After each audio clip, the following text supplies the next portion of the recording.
out that it says rolled oats, then you're ready to play Bumper Stuffers. And now, the driving force on Bumper Stuffers, Al Dubois.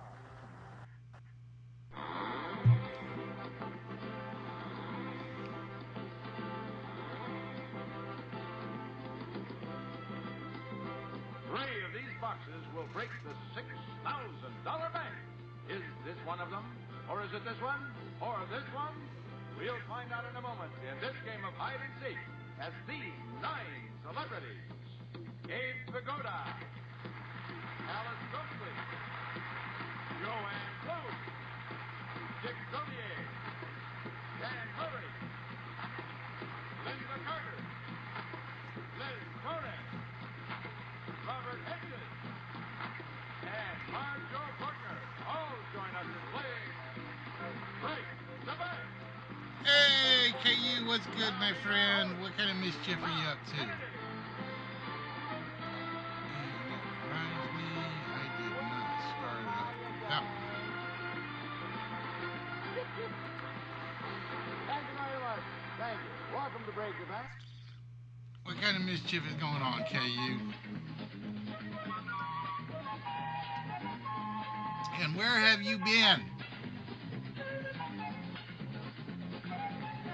That's my obvious question.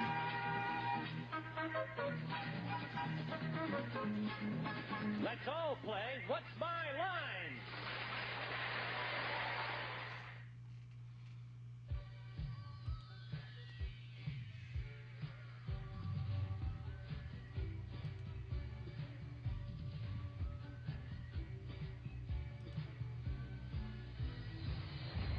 Ooh. Well, look at it this way. You're young. You'll fight it. You're just like, yeah, no taste, no sense of smell. I'll be all right. Hello, Red. What's good? How is you doing?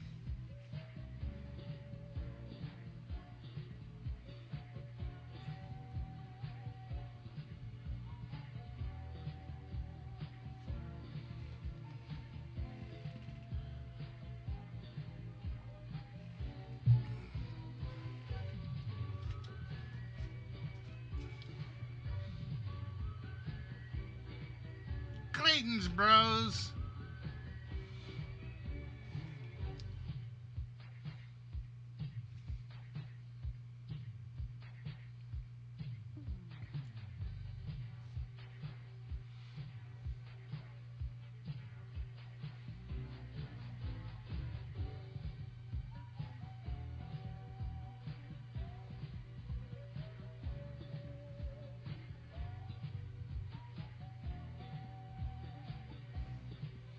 You guys ready for a little travel through history?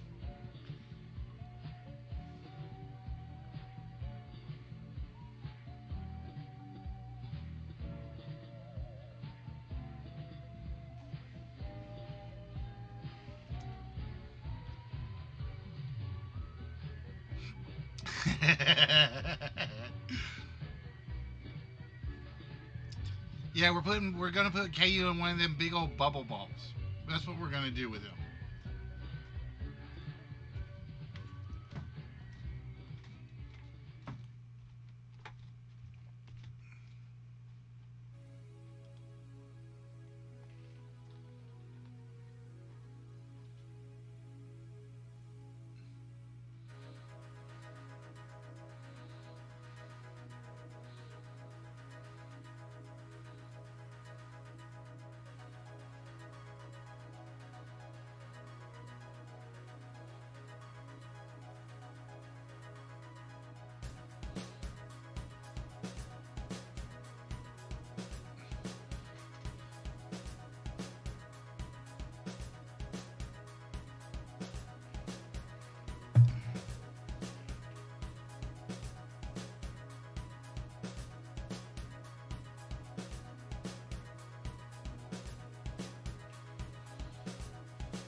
you knew when it was like when they started letting people loose, there were going to be people that just didn't take the precautions.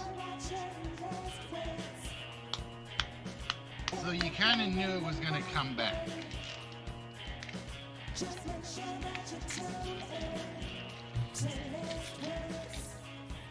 Like I said, you can only keep people cooped up for so long.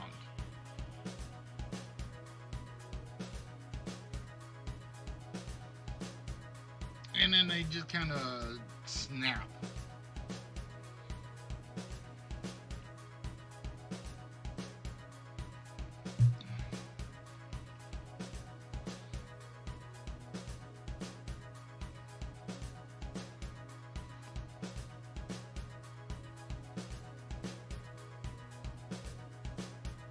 Oh, I don't expect it to. I think everybody has got the immunity symptoms to it.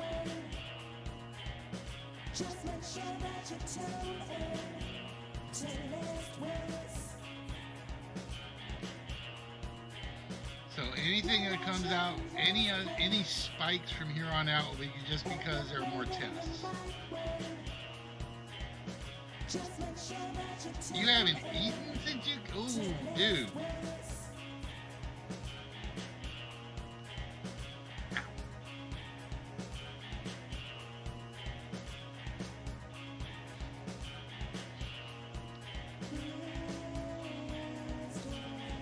Just because you can't smell and taste doesn't mean you don't eat.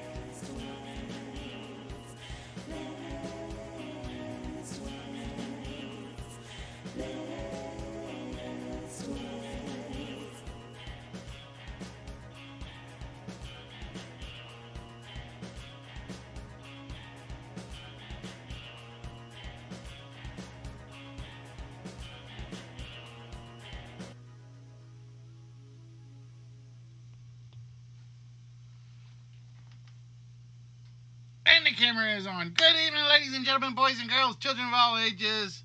How y'all doing? Oh, couldn't eat it. Ugh. So you got hit hard by it, dude. You got hit hard by it. Most people I know were just basically sniffles, coughs, and then, unfortunately, older people that just didn't have the immunity for it.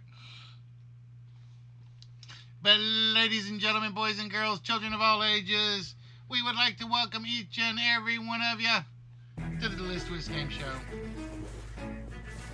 Well, turn down my only connect music. So, what has been good for the week? I apologize for Thursday, bros. It was literally, we just had nobody on to do anything. So I know you really were kind of interested in doing the Catch 21 game. We're going to try to make that up at some point. Like I said, I've hit some slow spots. It's like Thursday nights are tough. Thursday nights have gotten harder and harder and harder. So I gave consideration to doing just like a couple of weeks of multi-day games, just to see which ones would draw in the crowds. So I may go back and do this. So you may see me on for like a week, 2 weeks straight after work. Just to see which shows are basically fitted in at the right time. That's always the hard part. It is always the hardest part. It's like, it used to be Thursday nights were big. And then all of a sudden, my Thursday nights just whittled down to everybody out on the town, everybody out or at home and not doing anything. I have a friend, he's a drug tester for the railroad. Lucky he don't be around the people. Well, you don't actually have to be. It's basically swab done. That's whose voice does it every week. Hello there, how are you? Good evening. Welcome back to our... At least I thought that's all there was to it. How old are they? I've never been tested for it, but that was because I was in the hospital, like right before it all started happening, and they didn't say anything, so I'm like, okay.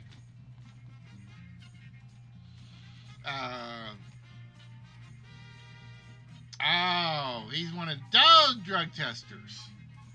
I thought you meant like are you taking your medication drug tester?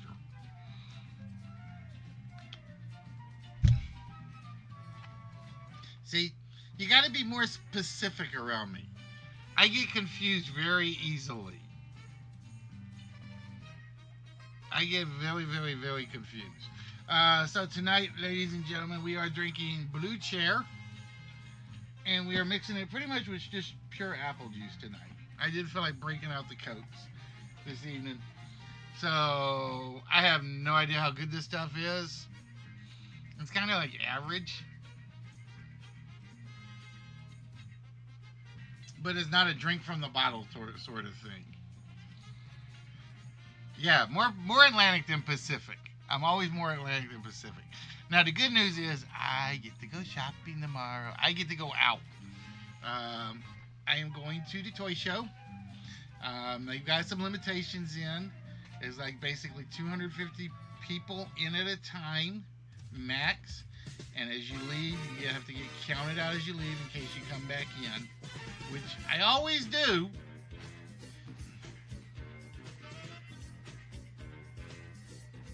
But I got a feeling it's not going to be that busy.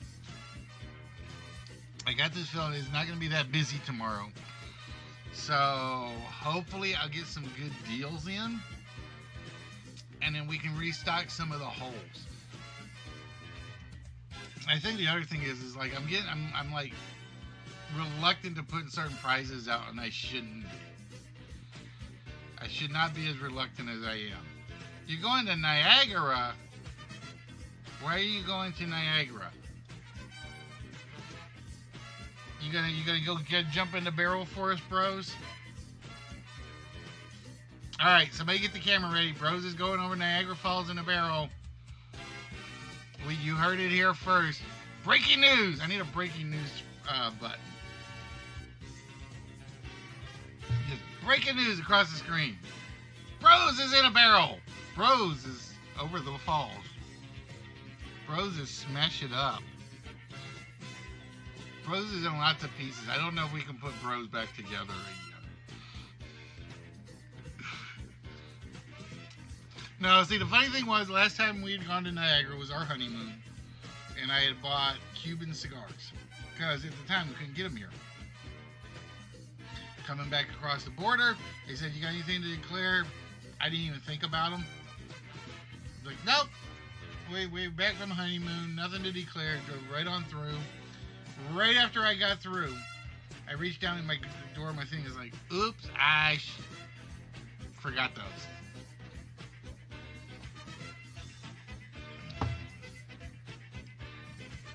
Do you go to the Canadian side? No, do not go to the dark side, bros.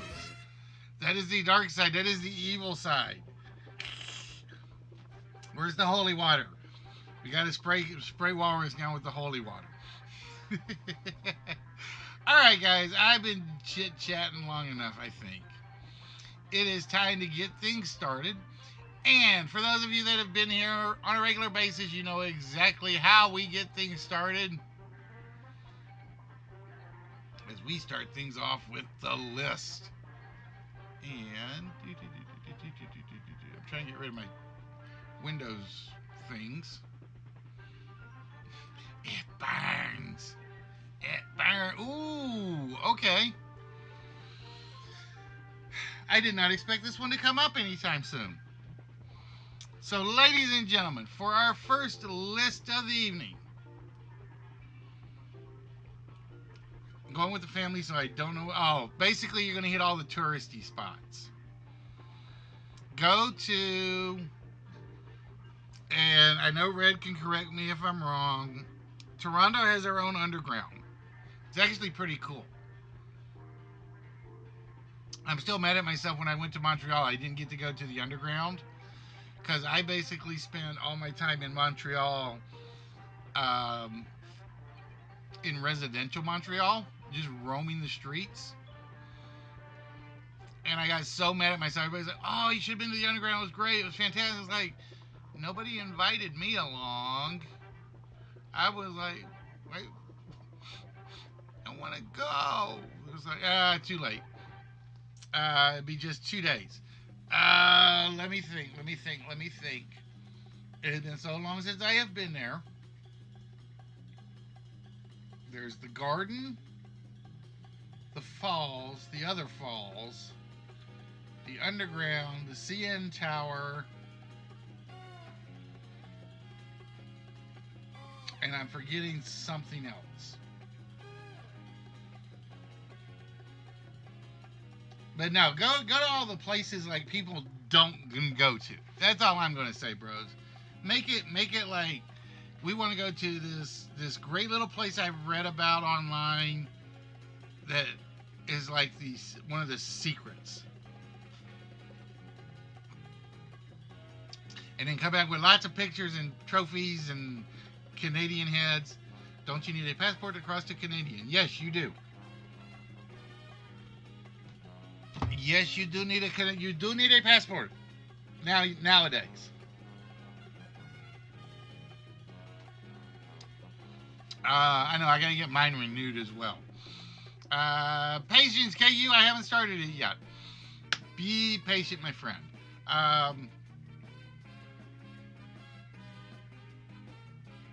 But yeah, it's officially, it's stupid. It's basically you need a passport to drive across the border, unless you're like in Montana and then nobody can find you. Canada doesn't want us because they think we'll buy them out. So I want to buy this 5 feet space and this 5 feet space and this 5 feet space. And then eventually we're just going to like buy it all up in checkerboards. We're just gonna buy a little square here, a little square here, a little square here, and we'll make it like a big giant checkerboard. Nope, you can only stand on this space. You're Canadian. We can only stand on this space because we're American. All right, so ladies and gentlemen, for the list for the evening, and for those of you that have never seen the list before, it is very, very simple. It's Family Feud without the points. We picked a theme, a topic, a word, a phrase, and we basically picked 10 items. Or I should say the computer picks 10 items from that list and puts them up on the board for you. I never know if it picks hard ones. I never know if it picks easy ones. I will say it picked... I'm going to say it picks some of each. Nah, I'd rather go by Alberta. Oh, you see that guy's name right below yours, bros? Talk to him. All right. So for this list, we are looking for films. And I'm going to say TV because I don't know for sure because I don't recognize one of these.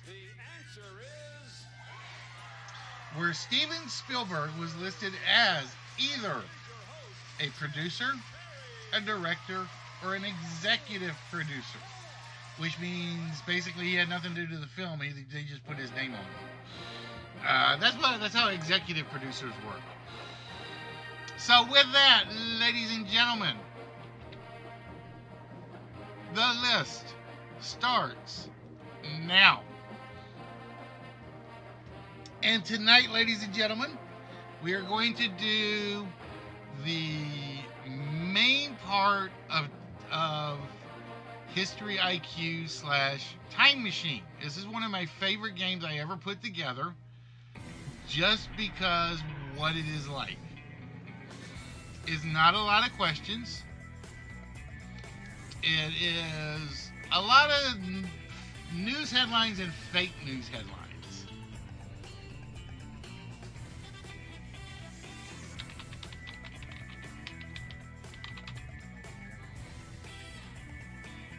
"1941." I still say that's one of his greatest comedies he ever wrote. I do. I think it is one of his greatest comedies he ever wrote. Indiana Jones, Back to the Future.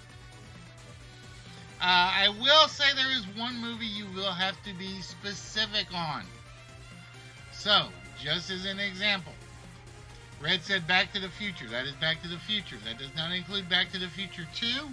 That does not include Back to the Future 3. You have to name all of them if they are on the list. I'm not saying if they're there or not. I'm just using that for the example. Poltergeist. They're here. We are here live. Ladies and gentlemen, welcome to the List Twist Game Show. How you doing, Mark? What's good? I saw you in there and I just didn't say hi. Saving Private Ryan. Was he? I think he was a director on that one. But yeah, like I said, I think a couple of these will be harder than you think. Not by much, because I know you guys can cheat. But it's always more fun if you don't.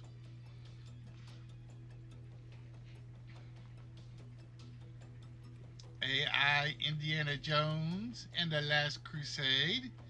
Indiana Jones and the Temple of Doom.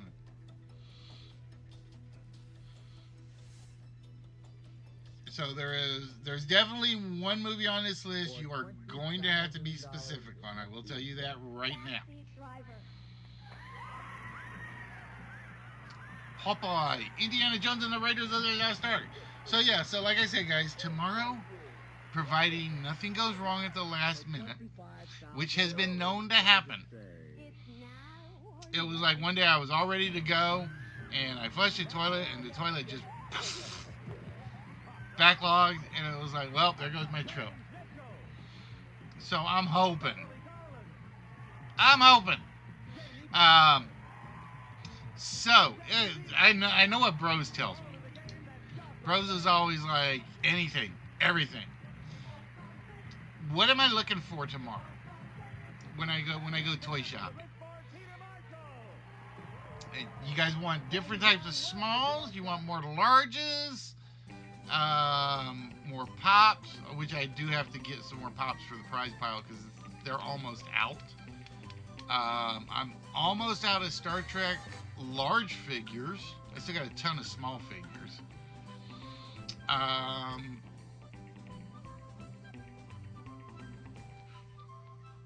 Because I promised LK I'd look for some Deadpool stuff. I did promise LK I was going to look for some Deadpool stuff. Fidget things. Fidget. You mean like fidget spinners? I still got one left.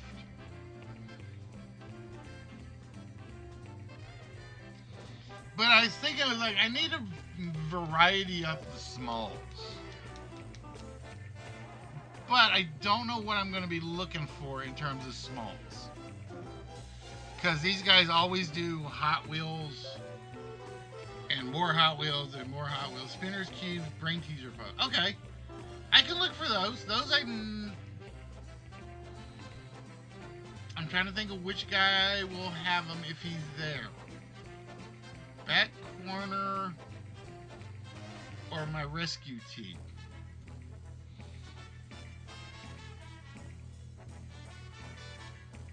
So you think I need more office desk type stuff? Or stuff you can use at the office? Where's my sheet? Where's my sheet? This is my sheet. Okay, so office desk type toys/collectibles.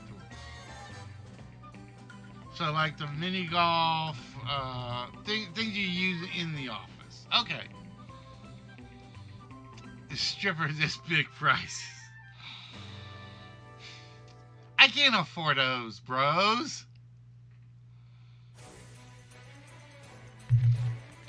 But yeah, that would be something different I don't normally look for. I could definitely do those.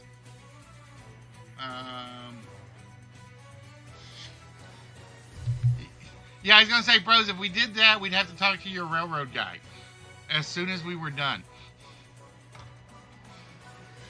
We'd have to talk to your railroad guy as soon as we were done.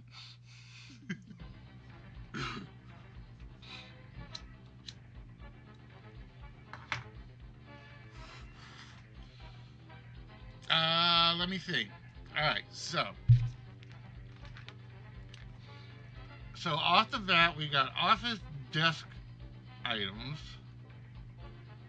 logic puzzles, cubes, spinners. Okay. Ooh, Gremlins. Not there. Hook, Tiny Toon Adventures. Well, let me take a look. Let me help you out. Movie, I think. Movie.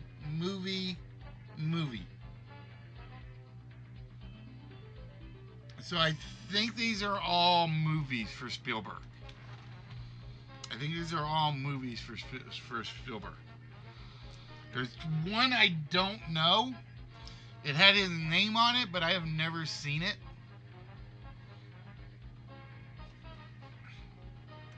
I have seen 1. I have not seen 2, but I know it. I've seen 5. I've never seen 6 or 7.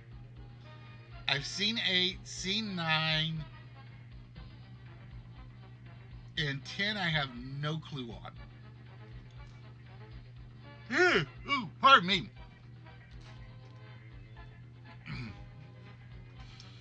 No, believe it or not, he is not even named on Roger Rabbit.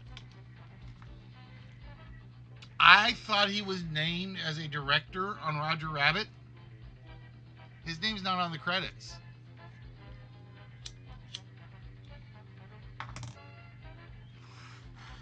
Or if it is, they are buried so deep that I missed them.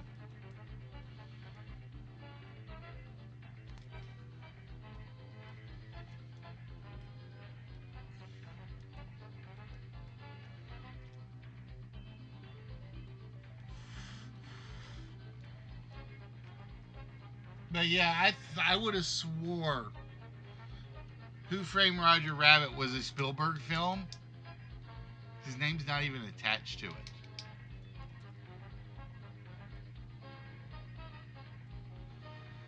Because I went through and I pulled this list up originally. I'm like, yeah, I know this one, and right in this time period, it's like, where's Roger Rabbit? Not there. Alright, so we are looking for, ladies and gentlemen, any movie that Steven Spielberg was listed as a producer, director, or executive producer. If his name did not show up, we didn't put him in there.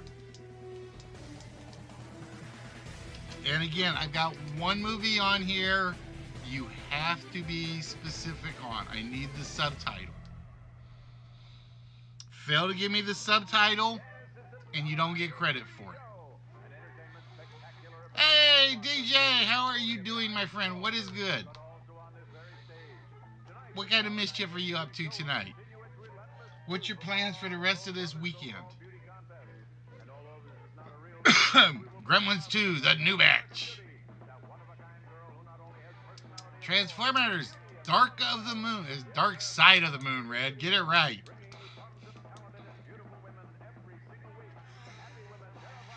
I should do a list of nothing but just subtitles. Ooh.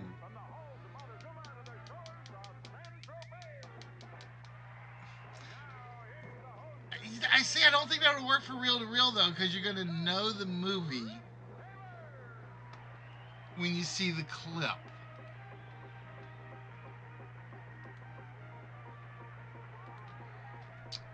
The Age of Extinction. Transformers Age of Extinction, and I think this is the only one that I required the subtitle on.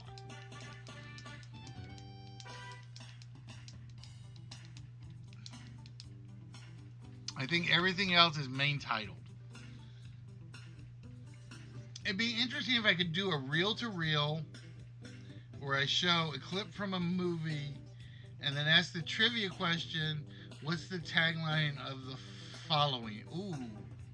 I might have to try that one day.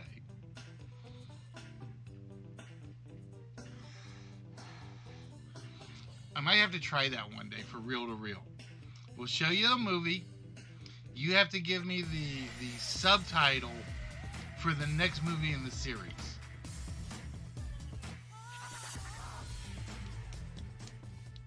I wonder. I think that'd be tough. I think that. Well,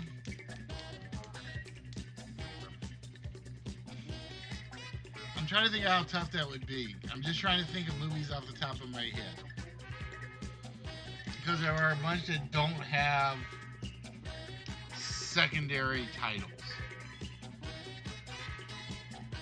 Yeah, we did some major cleanup the couple weeks ago, or actually a couple months ago, on the stream itself. I still got to do some cleanup on some of the games. But I'm more worried. I leave that to Russ. Russ is my graphical genius on the games. I worry about the logic and making sure the games actually work. Once we get past that, then everything else is gravy. Yeah, plus I got to realizing it's like I've got my mini screen, my OBS slobs over on like a 13-inch camera or on the 16-inch monitor. And I always forget if you're watching it on a bigger screen, it comes across bigger than what I'm seeing. Unless you're Spock. Oh, KU beat you to it, Red. KU beat you to that one.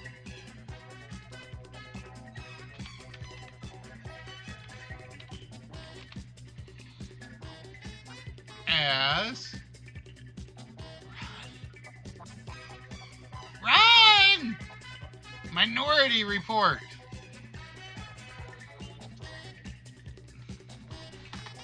You get arrested before you even commit a crime.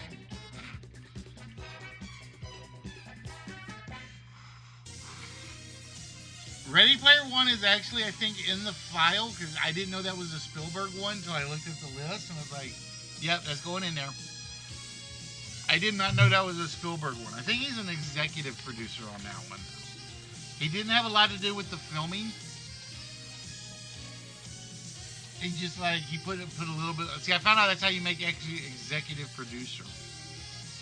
Is you basically give them money. I want to find a really good film, and I want to have some money to give away and say, I want to be an executive producer.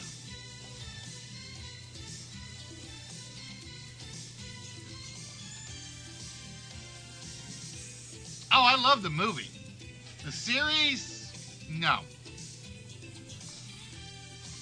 But I am a huge fan of popcorn flicks. Now, see, Jurassic World is the opposite. I prefer the book to the movie. But I'm a Michael Crichton fanatic. I am a Heinlein fanatic, a Crichton fanatic, an Asimov fanatic. You give me the big five in science fiction, just give me the books. Asimov, Heinlein, Crichton, Bradbury, and I'm forgetting who I'm missing on number 5. Clarke, Arthur C. Clarke. Thank you, Ed. You put me in a room with books from nothing but those 5 people. Just bring me food, bring me drink, and don't bug me. Because I got so mad when Rama got canceled. Okay, how are you doing, my friend? What is good? How'd the trivia game go? I left about halfway through the science one. I left about halfway through the science. Wasn't he a director of Jurassic Park? Yes, he was a director, but the computer did not pick that movie. Yeah, I noticed. That's why I had to split, because you're like in category 4, and I'm like 5 o'clock. I gotta get some programs running. Jaws, not there. Indiana Jones. So again, guys, for tonight's list, or tonight's first list, we are looking for any Spielberg film that he was a producer, director, or executive producer on. I know, I gotta shake it down a little bit more. It's starting to come back. It's not comfortable. Of films only, and you have to be specific. But I will tell you, I do not think there are any films left where you need the subtitle. Red basically got the only one that happened to come up tonight, which was Transformers: Age of Extinction. But ladies and gentlemen, for those of you guys that don't know, that is Liquid Courage. He owns his own trivia company, does his own Quadrivia podcast. And I had to laugh when you talked about the fact they kicked you off your own podcast for a week. I'm like, wait a minute. There's something that doesn't fit there. Tokens, thank you very much for that follow. Thank you, Miss Quincy. How the hell does that happen? I don't know. I'm still trying to figure. I think they just basically tied him up, threw him in the closet, said, we'll do this one without you, and go from there. If you guys haven't caught LK, you get a wide variety of various trivia, music bingo, Tringo, lingo, and one he stole one of mine on, which is benchmarking. I haven't gotten around to fixing. So you actually beat me to that one, LK. I got to get benchmark working. Saving Private Ryan, the Sugarland Express. But I found a great history site, and I don't know if you're going to need it. I will send you the link later. But it's like pretty much every important and not so important historical incident by year. And I mean, it's huge. I think my Excel file ended up being 53 megs just from copying the text.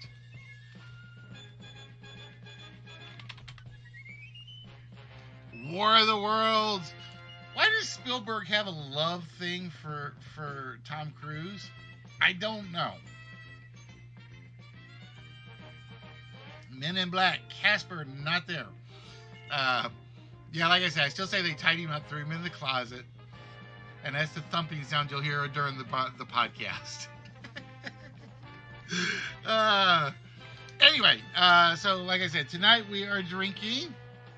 All right, have a good one with the quality time. We will see you guys 8:30, give or take, depending on how Time Machine runs and how many prizes we give away. Because like I said, I want to give out a lot of prizes tonight so I can go buy a lot of prizes tomorrow. So we're doing Blue Chair tonight. Lincoln E.T., The Adventures of Tintin. Ah, bros. All right, bros. Since you said it, and this is one I don't know, anybody want to remind me what Always is about? I don't remember this movie. I don't remember it in the slightest. I'm thinking it's one of Spielberg's chick flick films. I'm thinking, but I don't know because I don't watch chick flick films that often. Dude, it was a love movie. Okay. Reds was not his, I don't think.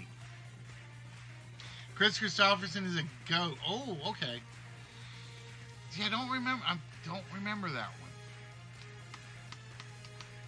The BFG. That would be Doom. The Mask of Zorro, The Color Purple. So yeah, guys, so again, I am going prize shopping tomorrow. I basically plan on doing absolutely nothing with anything in the house, so nothing can break on me. And I want suggestions from you guys what to look for. I want suggestions on what to look for from you guys. I gave serious consideration to buying a bunch of Eagle Moss superhero chess pieces that I've already got, and then putting those in the smalls. Warhorse, The Post. Munich, not there. Escape to Nowhere, not there. So we're down about 8 minutes on the list. And World War II airplane fights, forest fires for Always. I just don't remember that one. I mean, it sounds like if that's part of the story. Hello, show. How are you doing? If that's part of it, I mean, it sounds love story-ish. Some guy's a forest fire with a World War II airplane, and his wife wants him to quit or something. I can see that working. I want to hold. Okay. Well, wait a minute, KU. You're in the bubble. Would Amblin have made the list as a short? Yes. Films and shorts made the list. TV did not. So no Animaniacs. No Bosom Buddies. I forget the other one that comes to the top of my head that he was partially responsible for. There's another one. It'll come to my head at some point.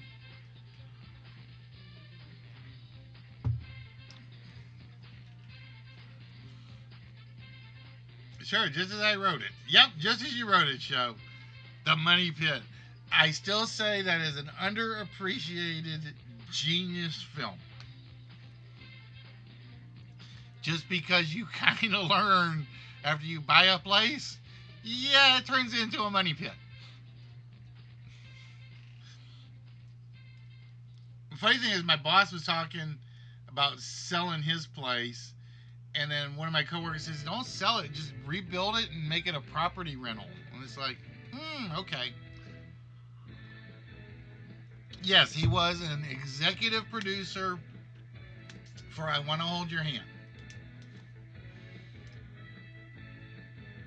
I don't need to see it. I lived it. I am living it at the moment, Red. Let's see. I will say the three that are left are the three that I figure would be the hardest. Number 2, I thought somebody would get. I figured somebody might get to when they think about it. Deep Impact was not a Spielberg one, I don't think. Hook, nope. Twister, nope. Armageddon, didn't make the cut. American Graffiti, thank you, MWG. Somebody finally throws one of my all-time favorites up there. I think Spielberg was only listed as a director for American Graffiti. But it was his idea to do the Suzanne Summer Mystery Girl. Legend of Zorro. I think was Legend of Zorro a Spielberg film.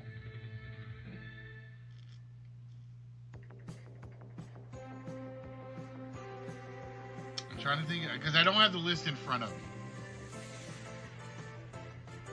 So I know my list is complete, but whatever it picked just out of the bottom of its heart. Like I said, DJ, I still say you put 1941 against any dark comedy film from the start of time, 1941 wins. I think every time.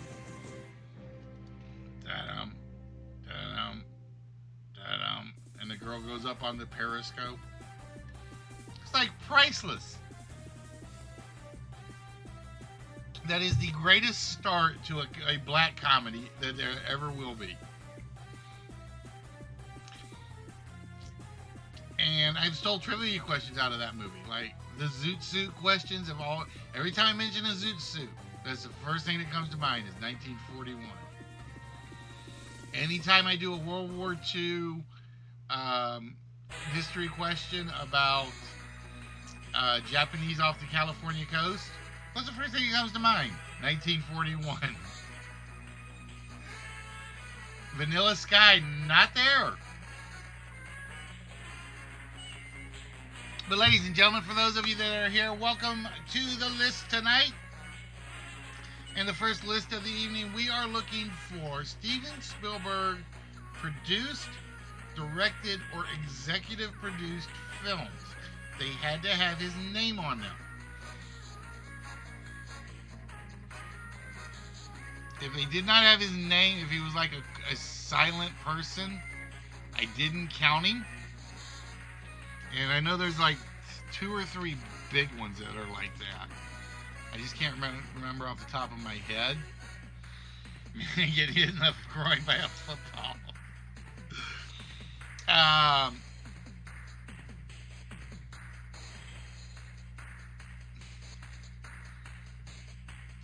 think there's See, somebody else said Roger Rabbit, Dita. I don't have him. I don't have that movie on my list because I don't think he's listed as a producer, a director, or an executive producer on it. Now, if I'm wrong, then he needs to go back on the list. But it's one of those films where he had a hand in it, but he didn't take any credit for it. It was one of those films he had a hand in, but he was like a quiet, what do they call it, a silent investor sort of thing.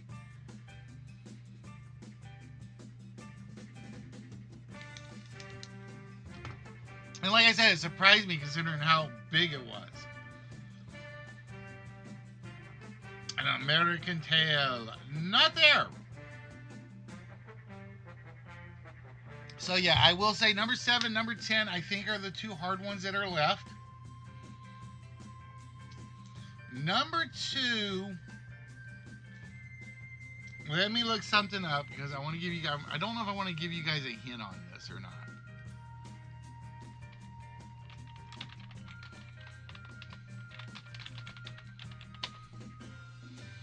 I'm going to go look something up.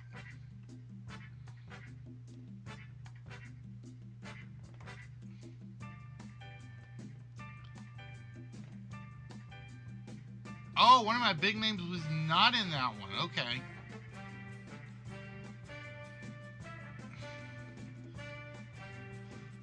All Dogs Go to Heaven, Why We Hate. Oop. And I think I just stopped my timer. No, I didn't. Okay. No. None of the ones that are left are animated, DJ. There are animated ones on the file, but it didn't pick any of the animated ones this time around.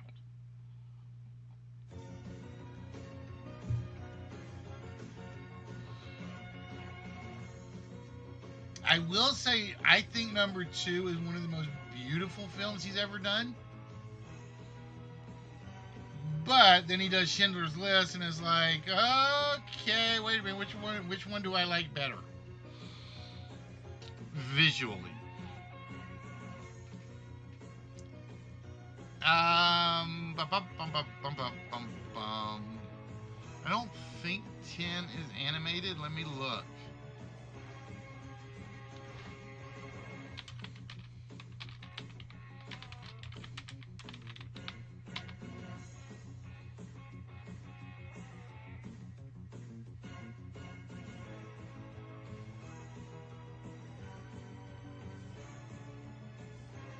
I needed to do a What's My Line with Steven Spielberg. There's like some incredible facts about him.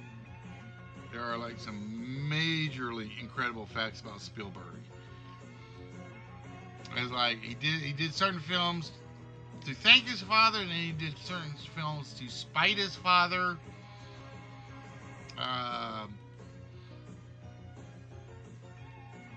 His real name. I gotta see what this one film is. Hold on. Filmography.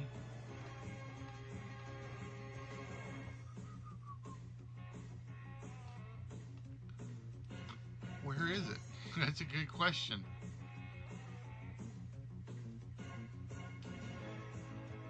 There it is.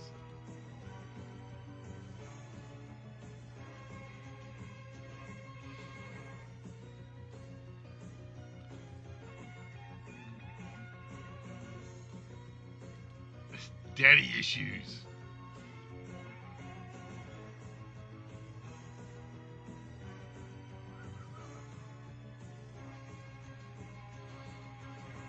So this is one that's probably going to catch people Like, really? He had something to do with it?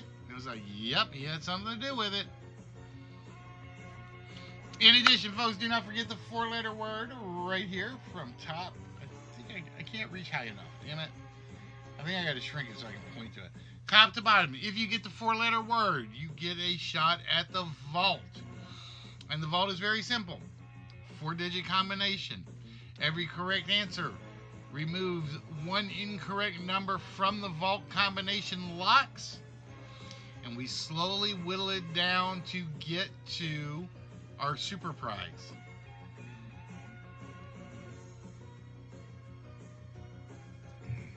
Letters from Iwo Jima, Saving Private Ryan. See, I still say, and I'm going to get in trouble for saying this, other than that one scene in Saving Private Ryan, that film is boring.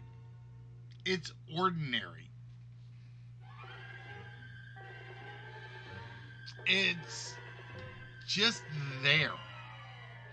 Whereas if you watch Schindler's List, it pulls you in from A to B, or A to Z. I love The Terminal. Tom Hanks in The Terminal is one of my underappreciated gems. I actually sat down and watched that one day, and I forgot just how moving it was. Catch Me If You Can. Yep. Escape to Nowhere. Auschwitz. I will admit I have never seen Auschwitz.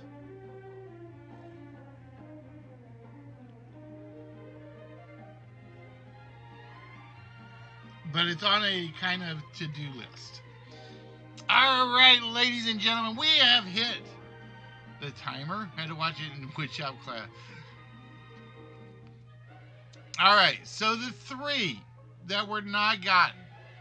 And again, number 10 I figured was going to be a hard one because he tried not to put his name to it, but he got credited as a producer, I think, for the movie with Jack Lemmon,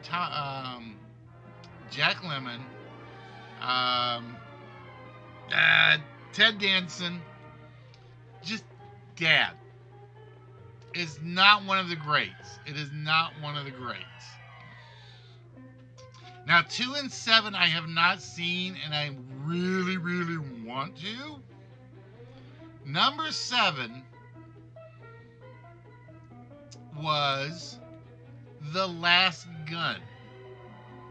Number 7 is The Last Gun, but I still think, and I'm going to say this from now to eternity, it is a competition between this movie and Schindler's List for his best film overall. Number 2, and the reason nobody thought about it, is because there are no really big Hollywood names in it, except for maybe Ken Watanabe. Number 2, Memoirs of a Geisha. I still say, if you have not seen that, and probably a lot of people would not have KU, because again, it got made, he is listed officially as an executive producer, but he had almost nothing to do with the film. He had almost nothing to do with the film. But if you guys have not seen Memoirs of a Geisha, go watch it. This is me being a guy saying, this movie will move you. And if this movie doesn't move you, there's something wrong with you. All right. So with that, we got 7 out of the 10. Let's see what we got. We got Red with 3, KU with 2, Rose with 2. And I'm right. Correct me if I'm wrong, DJ. I think it's one of the most beautiful films artistically he's ever put together. At least that's what I think. So we are going to start with Red Walrus, who basically said Transformers, Transformers Dark of the Moon, Transformers Dark Side of the Moon, Transformers Age of Extinction. Red will be getting to play a little pricing game. So, Red, we're going to mark you down for the pricing game in a second. And we will come back to that one. Then we had Red. They're here. The Canadians are invading because we're surrounded by ghosts. Poltergeist is the vault shot as well. Do I really want to look under 1941 and see if this is a clean sweep by one guy? 1941. Slim Shady, the real Slim Shady. The Zoot Suit, the greatest battle scene in the streets of Los Angeles. 1941. Ofer. Red 2 for 2 so far. But that means KU, who took a gamble with finding Oscar, now has a shot. Is it finding Oscar? There it is. KU in his return. And for those of you guys that don't know, KU has been around for a very long time. He's a very good friend of mine. He has been diagnosed with 19. So we're going to put him in a giant bubble. And hopefully, KU, this will help out a little bit. Let's hope this helps out a little bit with you and your bubble. So, with that, where is my prize camera? Alright, so with that, KU, we have for you data from Star Trek. Actually, I think it's data from Star Trek Generations. We have the Double D comic books. We have the Jimmy Johnson Nightlight. We have the Zoom Zooms. And yes, folks, I have been told that's exactly how you pronounce them. From the Avengers. That's what I would love to get my hands on, is some more Zoom Zooms. They went surprisingly fast. Because A, they were Avengers. And the Avengers movies were hot. And everybody just liked them. And we have the Harley Davidson motorcycle for you, KU. So which of those would you like?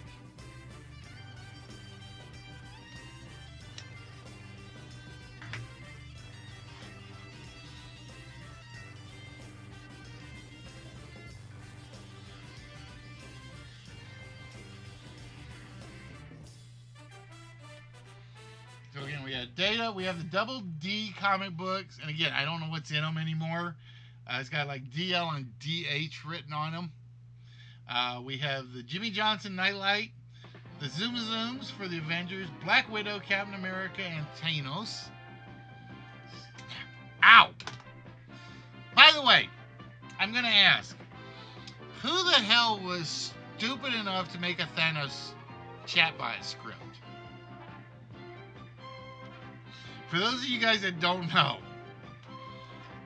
there is a chatbot script for Streamlabs that I am not downloading.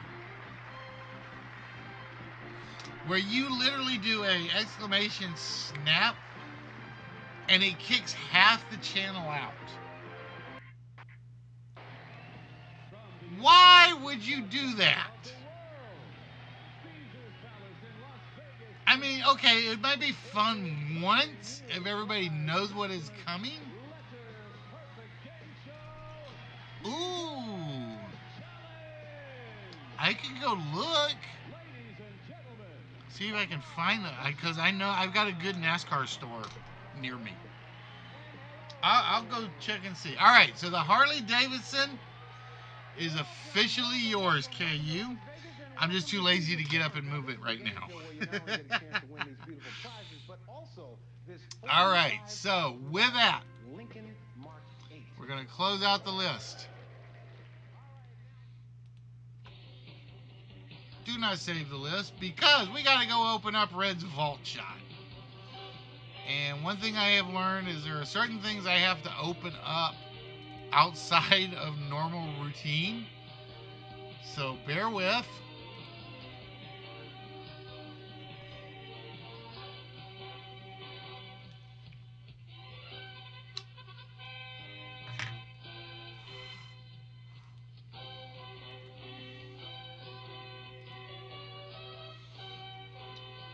All right, Red. I gotta see if I can find some more of those mini motorcycles. I don't care if they're loose or not, or if they're in a box. I like those. They're kind of cool. I only have like 3 left, I think. All right, Red. Which one of the prizes was a giant bubble? Wait a minute. Oh, no, it's over on the other side of the basement. All right, Red says, let's get rid of one of the orange numbers. See, I like Red. Red's just like, let me get it done. I'll get it done, get it out of the way. I want my one-player game. All right, Red. We are looking for a 4-digit number to open the vault. You have, let's see, 8 times 8 is 64 times another 8 is... Somebody do the math for me. 8 cubed times 6. All right, Red says the combination to the vault tonight. Let's go the right direction. Is 4, 8, 6, 1. Red's guess to the combination to the vault is 4, 8, 6, 1. We lock it in. It cannot be changed until the next vault appearance. And we hear... Thank you, Brian. So he's got a 1 in 3,072 shot. And now he's got a 1 in 3,071 shot next time the vault opens. All right, so the vault remains closed.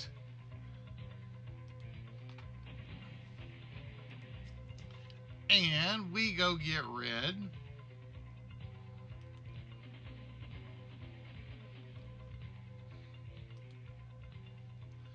His Price is Right game.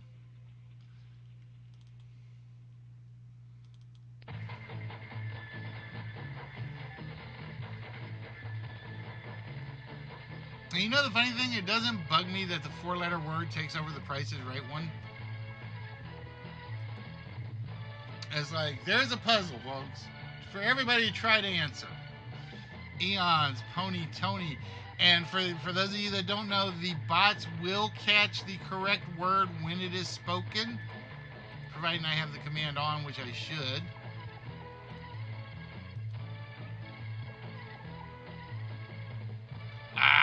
And I just changed something else. Damn it, I gotta fix something. Yes, it does remind people that it is there and it is available to attempt to win. I need to come up with another logic puzzle to stick up there, though. That's what I need to do. I just haven't done that part yet. All right, Red, are you ready to try to win Secret X?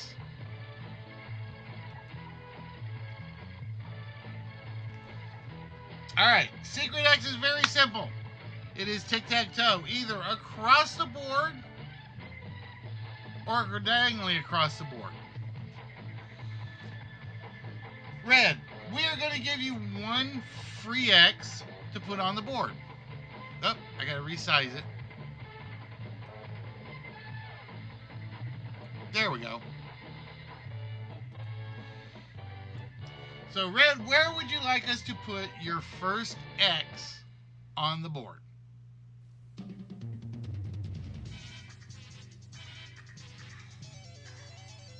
Top left. All right. Your second X can be won if you can correctly identify the price of this Tanja Sun Home projector. 3,300 lumens LED video projector with 150-inch projection size. It's one of those you take out in the house and you put up on the yard. Multiple multimedia portable projector support. 1080p HDMI SD slot, USB, VGA, AV for home cinema, TV game, iPhone, Android. That's a really weird description. But it is basically a full projector. The price in American dollars, just so you know, Red, is either $63 or $84. Which one is the right price?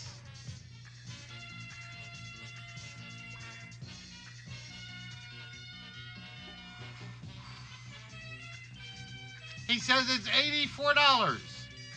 Is he right? He is right.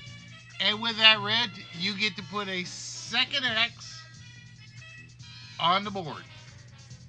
Where would you like to put your second X? Ladies and gentlemen, the four-letter word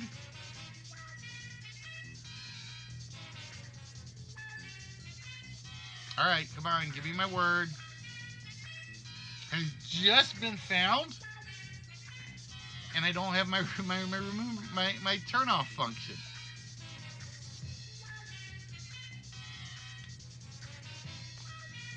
Okay, that's not what I want. Where is Russ? We redid the whole game and we forgot to do a reveal button.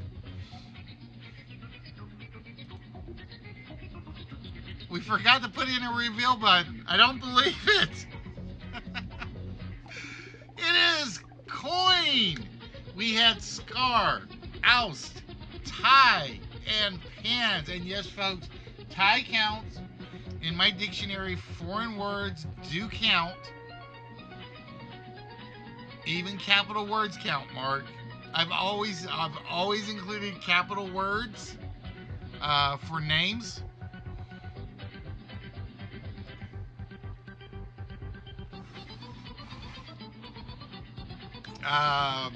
It's been a thing is basically as long as a four-letter word in a valid dictionary of various sources, it will count. All right. So with that, we will get back to Brian and his vault shot in a second. Red says he would like his second one in the bottom right. All right.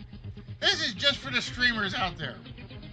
We have the backdrop stream. This is a Cape 10 by 6.5 foot brown wood backdrop for photographers.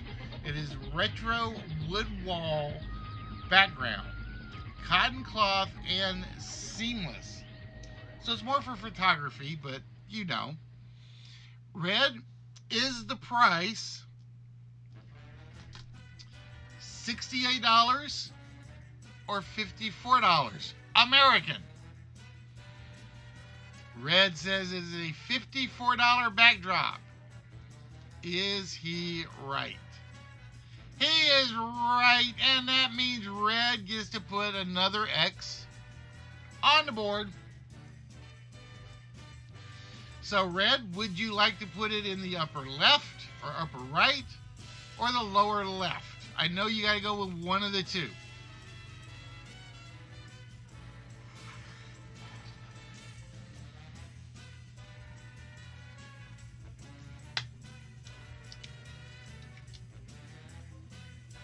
Top right it is. All right. So basically, put it in the middle, Red. Put it in the middle. the most worthless spot in Secret X. Red, nope, the vault has not been opened yet. Murphy, we are doing a one-player game here real quick for Red. He won that during the list. And he is trying to win that little Mercedes diecast right down there. No, Show is the one that never has any luck with this. Show is basically, we'll give him the freebie and he can't get either of the other two prizes. Alright, Red, we need an X, either in the top or in the center. If it is there, that Mercedes diecast is yours. Ladies and gentlemen, where is our Secret X? It is in the middle, and that means congratulations, Red. You have just won the Mercedes diecast. So, with that, the Mercedes diecast is now yours. Ta-da! And I have your box right here.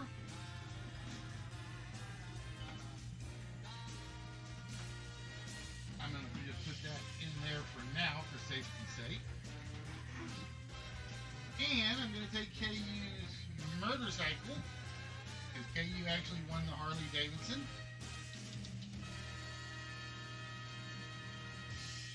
And I am going to put that in a safe spot with KU's name attached to it. So we are going to put that in its own little plastic bag for now. Just so it is protected. Now Red can drive us all around. Red, you are now officially our chauffeur. And I'm going to snip off so I can put Big KU's name there. And I'm going to drop that in just so it's labeled and out of the way.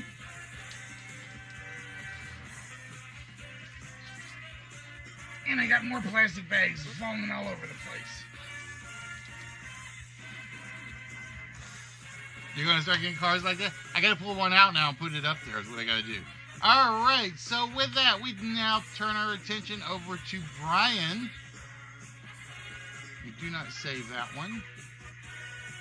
Game shows the vault. And we reopen the vault just for Brian.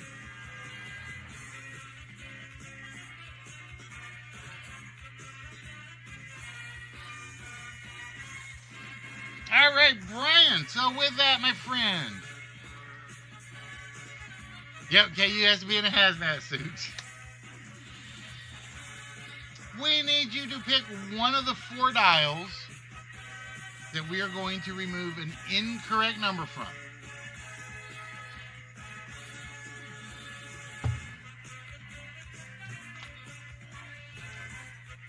All right, 1 off the blue. So with that, coming off the blue is the 3. So we know the 3 is not the 3rd number in the combination. So with that, Brian, we need a 4-digit number that you think is opening the vault.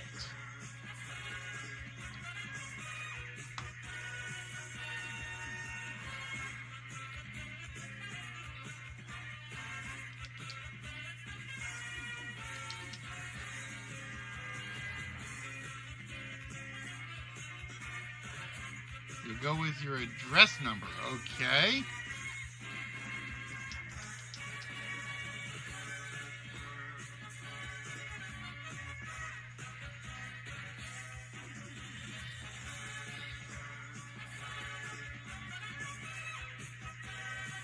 Eight, 0, 1, 1. So we lock in an 8. We lock in a 0. We lock in the 1. And we lock in the other 1. Ladies and gentlemen, has the vault been broken open? We lock in the code And we hear... We hear more sad trombones. It is not 8011. So the vault still closed for a little bit longer. Let me get that saved because we did remove a number from it. And give me a minute, guys, because I need to look and see what my next word is. Okay.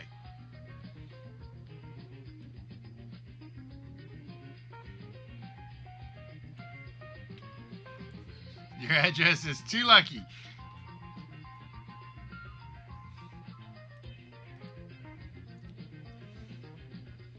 All right, I got to do some quick changing, so bear with me because I got to set up the bots.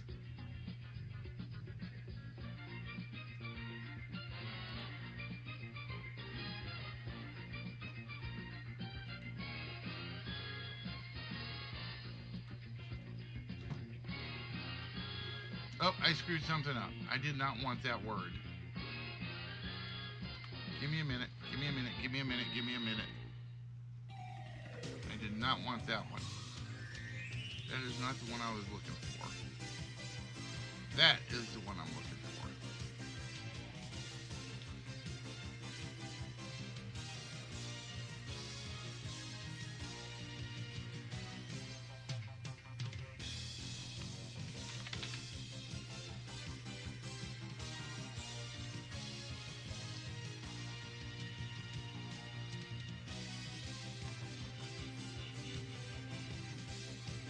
Bear with me, guys. I gotta change.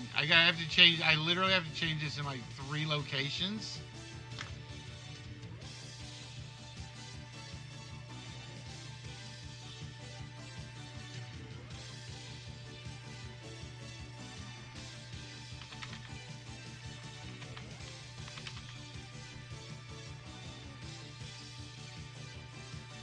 There we go.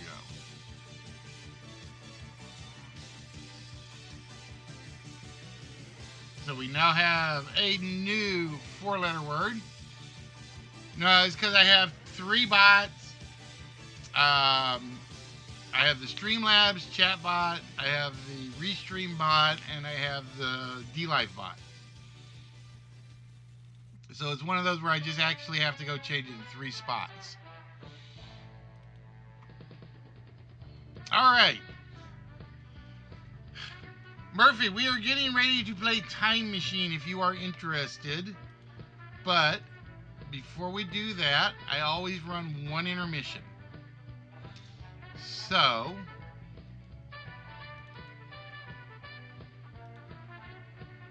no, again, because they're like different commands. I'm literally right. I literally have to change 3 commands on the bots.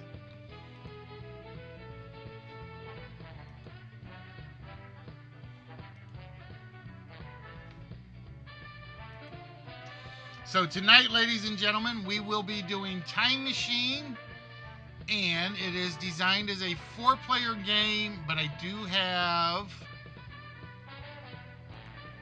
I think I have the command in here.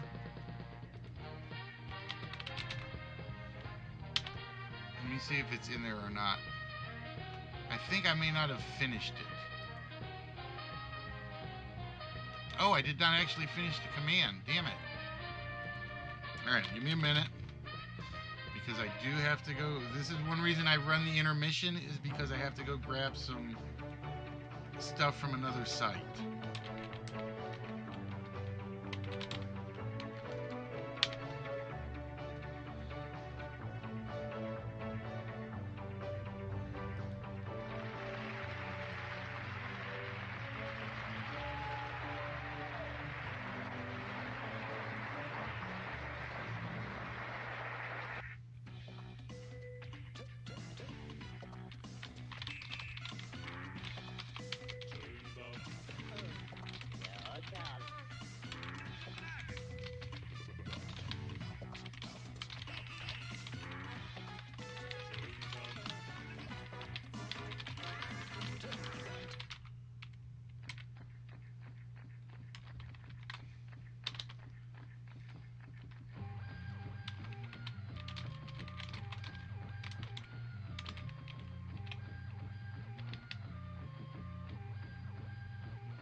All right, there we go.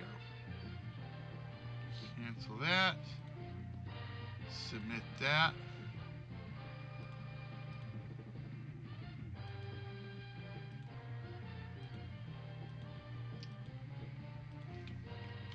All right, it should be good to go.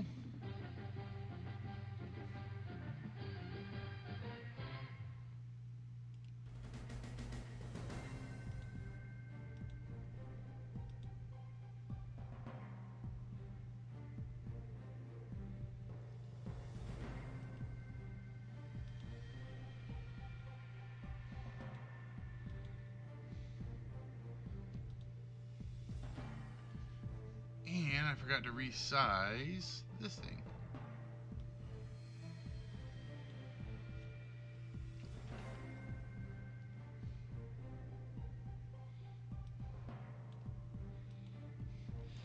So yeah, so tonight, ladies and gentlemen, we will be doing Time Machine, which is basically 8 rounds of a maximum of 3 questions, a maximum of 3 questions per round, in which you guys will be. So the first one is this one, which is the What's My Line form.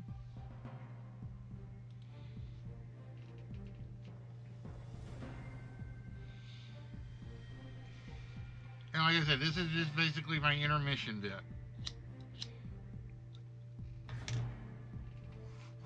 Gives me a chance to get everything caught up and good to go.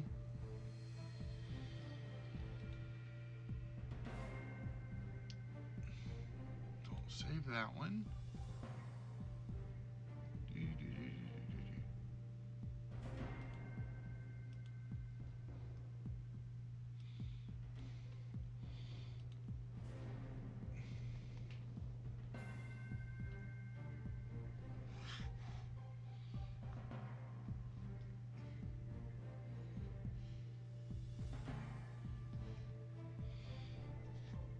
Louis Armstrong, Jack Nicklaus, Bob Barker, John Wayne, or Walter Cronkite.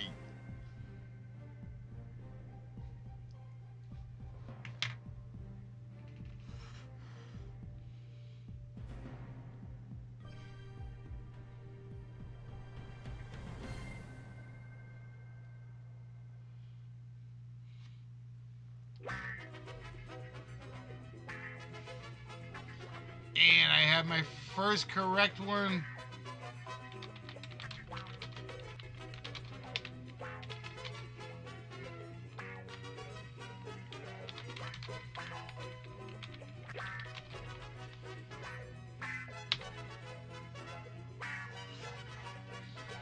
On the form.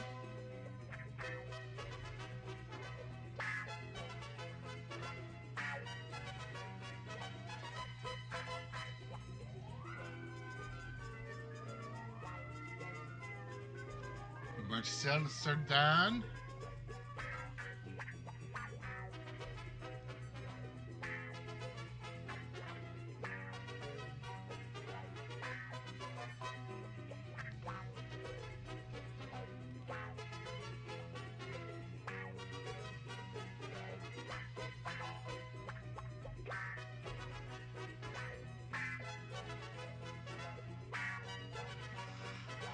This is one of my favorite facts about this gentleman.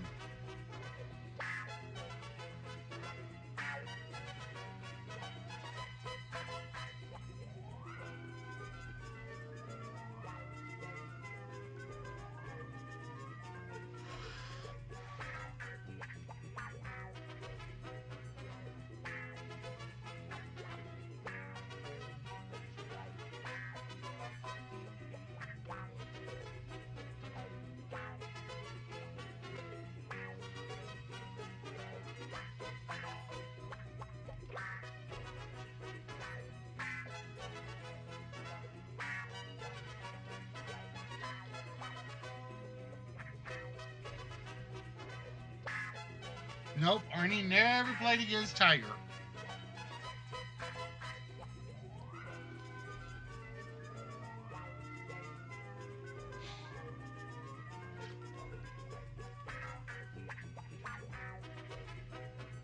I think I'm fact short.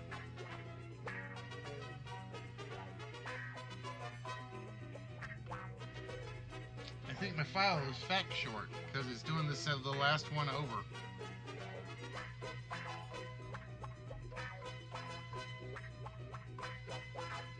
Yep, I'm fact short. It is Slammin' Sammy Sneed. It is Slammin' Sammy Sneed. I liked your previous guess before that one, Brian. It was like I would have never thought of Cesarin. And then it was like that is one of those names that just comes out and is like, damn. But yeah, it was Slammin' Sammy Sneed, 69 and fighting a tiger. I say Putin. Yeah, you just missed it, KU. All right, guys. So with that, we are going to go play some Time Machine. Now, I have everything working but the final round on this, which is basically the finals, which is fine because we don't really need them yet.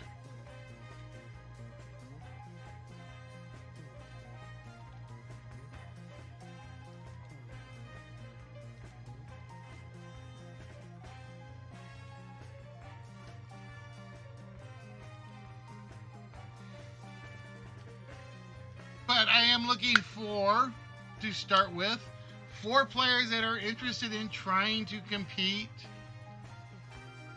for one of our 2 curtains. All right, Guapo. Large board layout. And again, if you don't want to play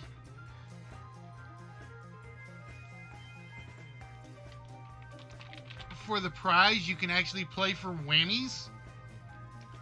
I don't have a character for you, Guapo, so... Oh, it gave you Maury. It gave you Maury. You are not the father. My goal is to break 100. I came close one time. I shot a 107. And I probably would have made it, except I got stuck on... I was on this course where I had every line perfect. But you couldn't judge my strength.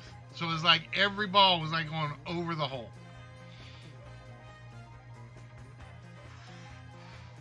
That's the closest I've ever come to breaking 100, is a 107. All right. To play this game is very simple. I am going to show you at the Daily Bugle their lead story. Their lead story will be a headline of some sort.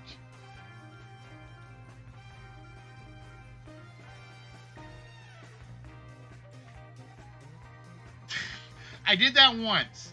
I did that one time. I literally thought I hit the perfect ball. It went perfect, and as it came down, it hit the tree, and literally came back towards me came back to me like another 30 feet. I had never done it before, and I will never manage to do it again. All right, KU, you are in. You get Red Walrus's character tonight. We're looking for 2 more players. So again, basically what this is we're going to show you, this is all multiple choice. We're going to show you a headline to a story. Okay? We're going to show you 4 alternate headlines that could have happened in the same year. But your goal will be to pick the headline that matches. So, for instance, I know we'll do it the easy way because even though it's political. Headline is Trump pulls off presidential upset. What year did that happen? 2020. No, 2016. All right, Bro says he's interested. This is the personalized license plate of a grain salesman. You can All right, Bros, you are in. We're looking for one more player. There will be 4 headlines. One may be the first atomic bomb dropped on Hiroshima. Katy Perry breaks, or no, Weinstein accuser breaks his silence about mistreatment. There will be 4 headlines, but only one will happen in the same year as the primary headline. We'll find out in a moment in this game of hide and seek. As these But to get to choose one of those headlines, you have to answer a toss-up question. All right, little French lady says she's in. All right, we have our 4 players. If you guys use the form does it a little differently. Let me get over to the form so I can see it.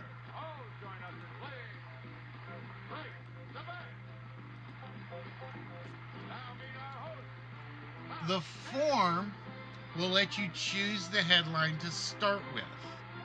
Then there are you will get bonus points if you can get the year, and there are 3 slots to answer the multiple choice questions. Okay? So, it's basically you have until the end of the 3rd question if it gets that far. If you fail to beat the players that are on the board, that's Guapo, KU, Bros, and Little French Lady, there will be no points registered on your sheet. So I am going to load the file. Like I said, there are 8, up to 8, depending on how long they take.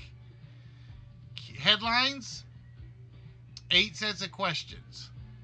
So with that, we are going to reveal headline number 1. Edgar Rice Burroughs' Tarzan of the Apes makes his first appearance in All Story magazine. Now, this is the headline for a given year. All right?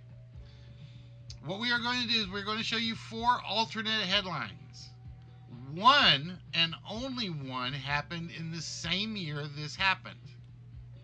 Your 4 alternate headlines from top to bottom. Igor Stravinsky composes The Firebird. In France, Jay Vedrines becomes the first pilot to break the 100-mile-per-hour barrier. The U.S. Army founds the Reserve Officers Training Corps. And workers start pouring the first concrete at the Panama Canal. And I need to take some points off of KU. Whoop. Give me a minute, KU. For some reason, I don't have it resetting points. I thought I did.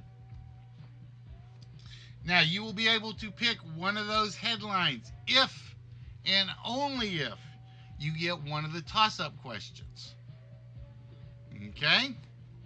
So, with that, ladies and gentlemen, for those of you that have the form, you can choose your headline at any point.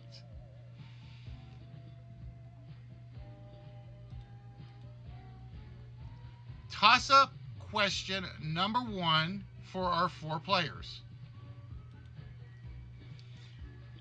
How many Olympic gold medals did Johnny Weissmuller win in his career? How many Olympic gold medals did Johnny Weissmuller win in his career? Guapo says 5. KU says 3. Is it 5?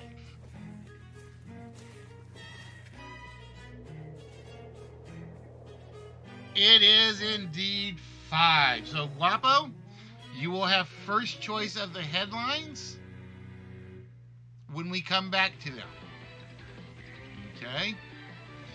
So when we come back to these, you will have first choice. Toss-up question number 2. Guapo, you do not have to answer this one. Oh, I got to give Guapo 5 points for answering the question. So this is for KU, Bros, and Little French Lady. Weissmuller played an African guide in this TV show before he played Tarzan. Was it Heart of Africa, Deep Jungle, Jungle Jim, or Curious George? KU says it was Deep Jungle. Was it Deep Jungle?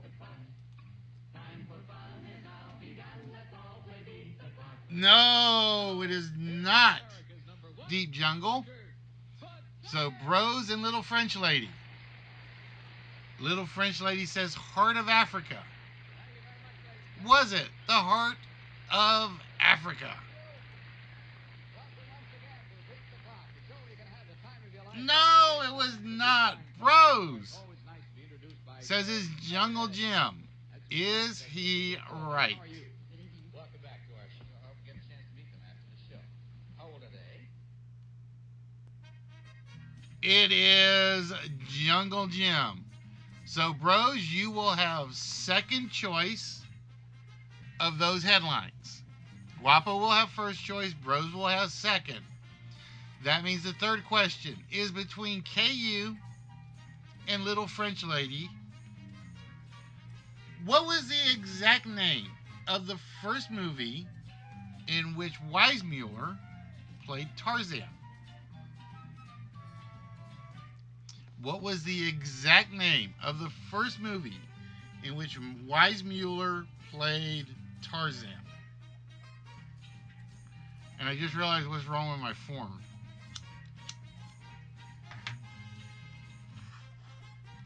So this is KU and Little French Lady. You have one of the two of you have to get it right for there to be a third and fourth choice on the headlines.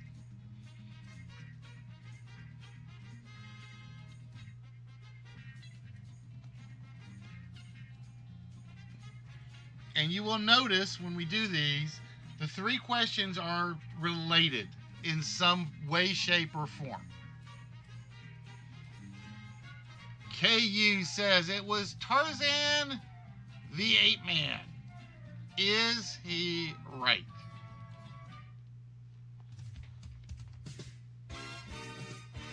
It was. So KU will have third choice.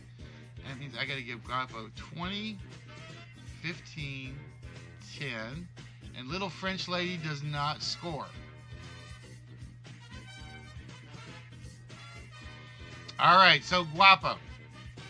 The Daily Bugle reported Edgar Rice Burroughs' Tarzan of the Apes makes his first appearance in All Story magazine. The editor had a second headline he could have used. He had Igor Stravinsky composes The Firebird.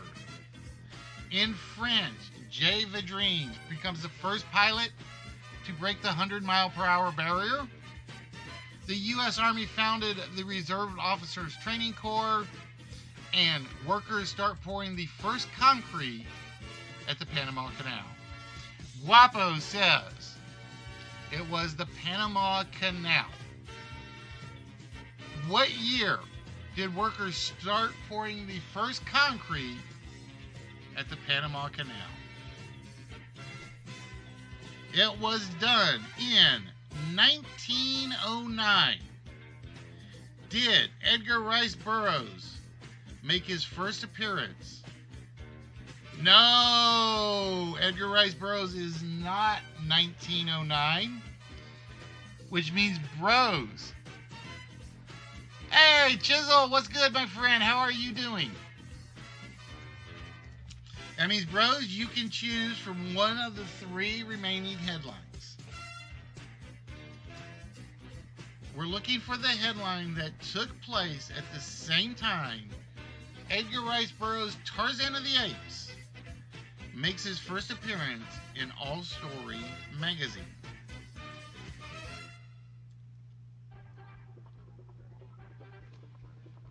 Bro says, in France, Jay Vedrines becomes the first pilot to break the 100-mile-per-hour barrier. What year did that happen? Jay for Dreams broke the 100-mile-per-hour barrier in 1912. Is that the appearance of Tarzan? It is! Tarzan of the Apes made his first appearance in All Story magazine in 1912. So with that, 1, 2, 3, 4, 5. We give Bros 25 points. And we reveal headline number 2. The last public enemy of J. Edgar Hoover's FBI, Alvin Karpis, was arrested in New Orleans. So this could be public enemies, this could be FBI, this could be Hoover, this could be New Orleans. The question category is New Orleans. And here is your first toss-up. Oh, thank you, Brian. I wasn't paying attention. Yes, I will owe you $5.15.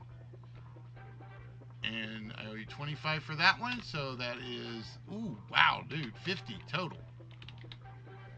Or wait, what is it? It's 50 max, 5 per, 1, 2, 3, 4 is 20. Yep, okay, there we go. Use the edit key if it lets you, Brian, because what it is I'm basically summing up totals on the sheet. Oliver Pollock, a New Orleans businessman, is said to have created what financial symbol in 1778? El Guapo says the percent sign. KU says the dollar sign. Little French Lady says the dollar sign as well. So KU beat you to it, Little French Lady. And we wait for Bros. El Guapo said it's the percent sign.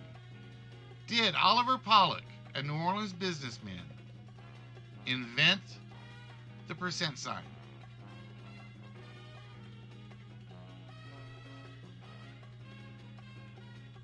No, he did not invent the percent sign. So no points for Guapo on that one.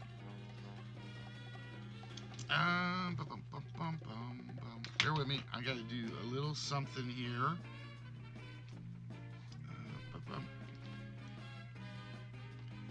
Big KU says it was the dollar sign. Was it the dollar sign?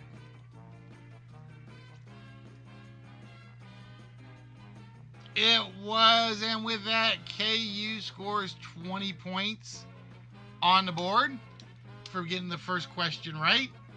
Oliver Pollock indeed created the very first use of the dollar symbol in 1778. It used to be, I can't remember I think they used an S. I think it was just a straight S they used. I'll have to look that one up. All right. So, KU, you will have first choice when we get to the headlines. And it is time for toss-up question number 2.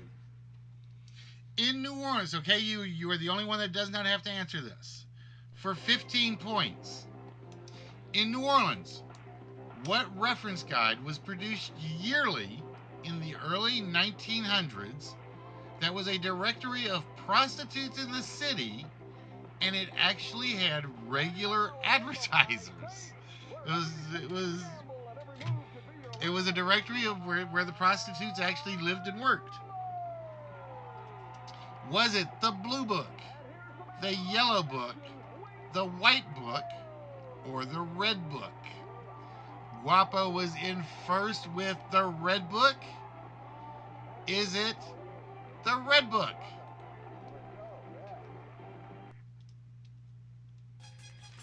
No, it is not the Red Book.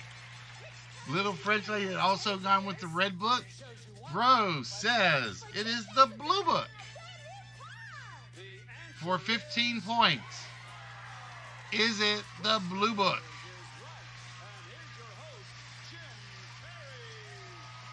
It was the Blue Book. I was hoping it was the yellow book, so your fingers could do the walking in the yellow book. So with that, bros, 1, 2, 3, 15 points. And that means question number 3 will be between Guapo and Little French Lady. Yeah, rim shot. I mean, it was a softball pitch. It was waiting there, right there for me. No, it was about what happened in the cars, Russ. Question number 3 for 10 points. What name was given to the brothel district of New Orleans? What name was given to the brothel district of New Orleans? Was it the Market, Fairyland, the Quarter, or Storyville?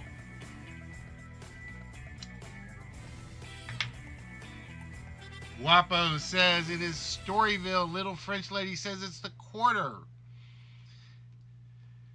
It was because it was New Orleans. That's the only reason there was that theme. And they just all kind of fit together.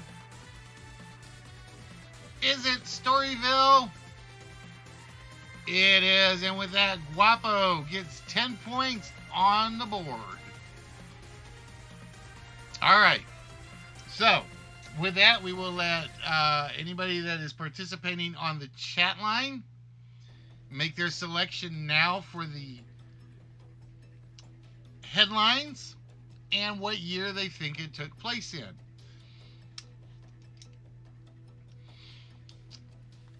The last public enemy of J. Edgar Hoover's FBI, Alvin Karpis, was arrested in New Orleans. It happened at the same time as one of these 4. George Eastman showed the first color motion pictures in the U.S. Dan Rather, future news anchor, was born in Wharton, Texas. Consumer Reports magazine was founded. Or the first drive-in bank opened in Los Angeles.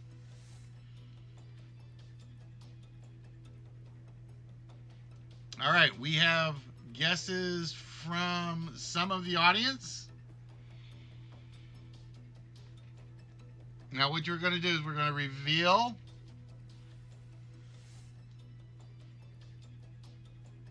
okay. For $20,000, it must be exact. We are going to reveal when Consumer Reports magazine was founded. If KU is right, 25 points. For $25,000. It was founded in 1936.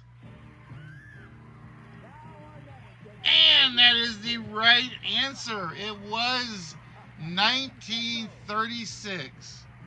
J. Edgar Hoover arrested the last individual, Alvin Karpis, in New Orleans. So with that, KU gets 25. And I give my player, he got one question right. Yep, let me get the whammies right. 5 whammies.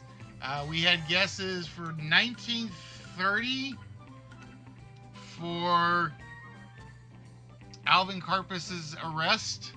And that was the only one we had in the forums. Again, guys, if you want to guess on the forums, and there is a little bit of honesty because you guys will see the answers on the toss-up questions before the actual results or you guys will see the results before the points are scored. All right, ladies and gentlemen. Next question. A naval plane, this is a U.S. naval plane, crashes in training mission in Washington's Puget Sound. An unarmed nuclear weapon that was on board the plane was never recovered. All right, so that is the headline from the Daily Bugle. Naval plane crashes in training mission in Washington's Puget Sound. Unarmed nuclear weapon on board, never found. aka Broken Arrow. All right, so here are your 4 alternate headlines. The novel Dr. Zhivago by Russian author Boris Pasternak was published in the U.S. for the first time. Elvis Presley makes the first of 3 appearances on The Ed Sullivan Show. The Kingston Trio singing group forms in Palo Alto, California. Or the U.S. Air Force unveils a self-guided missile. But the 3 questions for this topic are all related to the following. A U.S. surveillance aircraft flew too close to a gondola cable car, cutting the cable and resulting in 20 deaths in what country? A U.S. surveillance aircraft flew too close to a gondola car, cutting the cable and resulting in 20 deaths in what country? Was it Belgium, Italy, Switzerland, or France? El Guapo says Switzerland. Little French lady says Italy. KU and Bros, that leaves you with Belgium, and that means Bros gets France. In which country did a gondola cable car cut too close?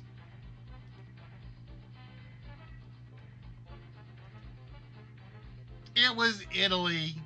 It was indeed Italy, giving little French lady some points on the board. And she will have first choice of those headlines. Toss-up question number 2. What was the type of plane that was being flown by the pilot that cut the gondola cable? Little French lady, you do not answer this question. Was it the Prowler, the Eagle, the Skyhawk, or the Dart?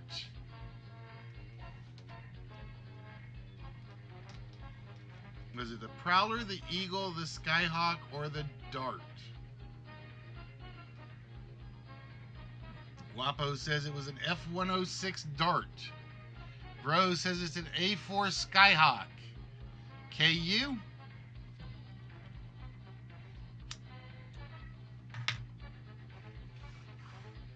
That leaves you with the... Hey! The Prowler or the Eagle? You know what I'm missing? I'm missing alcohol. That's what I'm missing. KU says it was a Prowler. I will tell you, ladies and gentlemen,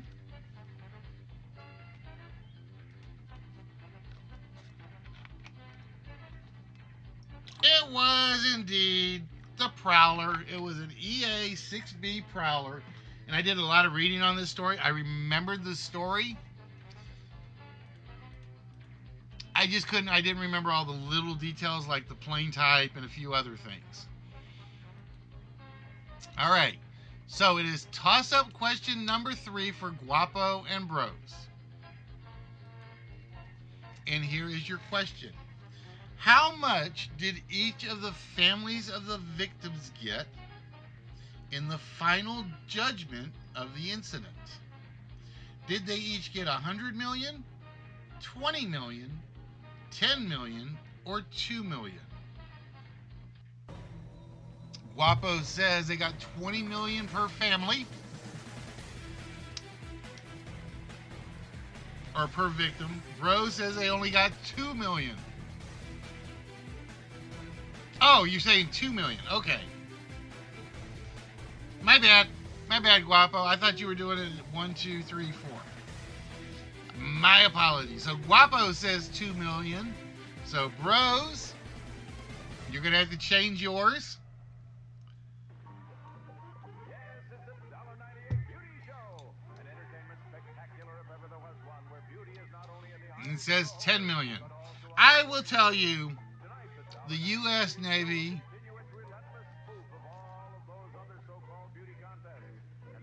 was a cheap set of bastards. They only gave away $2 million to each family's victim. And it could have been worse. There were some other things I found out, like the pilot that cut the cable. His map did not have the cable car listed. Their maps are supposed to have every cable car, every tower listed. His map didn't have it. He didn't know it was there until he turned and he was like on it. The first one was coin, MWG. The previous one was coin. All right, so with that, we reveal the headlines, and we start with Little French Lady. So, Little French Lady. A naval plane crashes in the training mission in Washington's Puget Sound, and an unarmed nuclear weapon on board is never found. It happened at the same time as which of these headlines? And we wait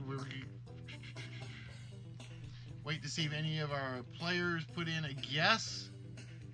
There we go. That's 10 automatically. Little French Lady says the naval plane crashed at the same time Dr. Zhivago was published in the United States. Was it Dr. Zhivago? Dr. Zhivago was published in 1958.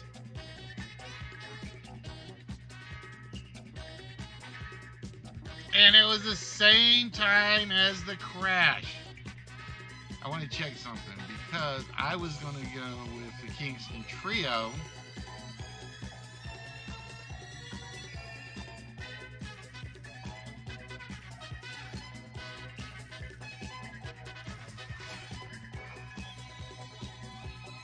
I'm making sure it's doing what it's supposed to do in terms of numbers. Either that or I got to pick some harder headlines for you guys. One of the two. All right. Hey, Trans, and with that, I get to give Brian another 20. He just missed the year by 2. Just missed the year by 2. What does my sheet say when I say year? Within 10 gives you 5. Okay. So I have to give you another 5 on that one. Here we go. All right, guys. The next headline. Did I give Little French Lady all her points? Okay. I don't think I gave French Lady all her points. She was at, yeah, 20 and plus 25. Okay. Yeah, we're right. We're right. All right, ladies and gentlemen, headline number 4. Carlo Borromeo, Archbishop of Milan, establishes the first Sunday school. Carlo Borromeo. Oh, pardon me. Rum getting even with me.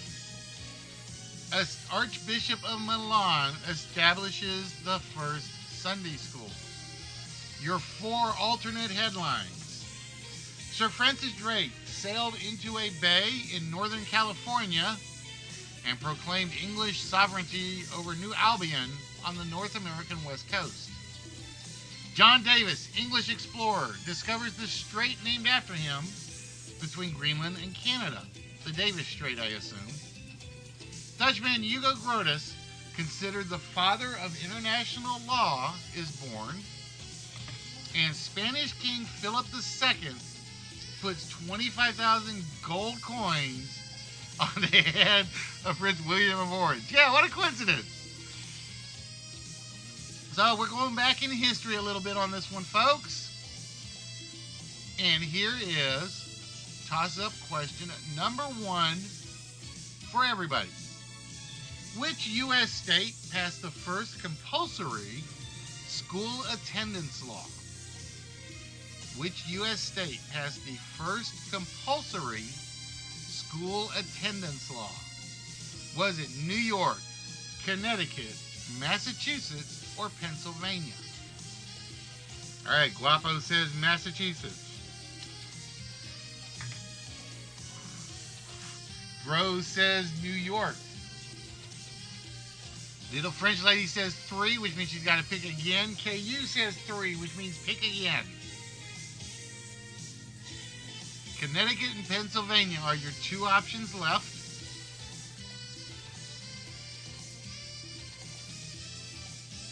KU says it's Connecticut. Little French Lady gets what's left over in Pennsylvania.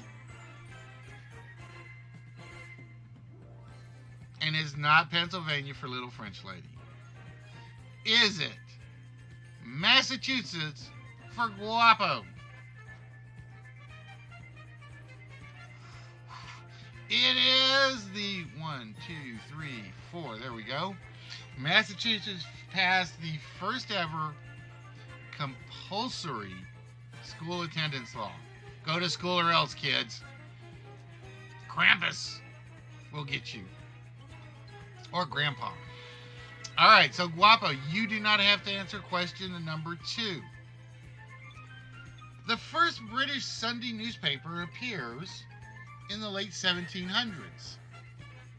What title did it have? Was it the British Gazette and Sunday Monitor?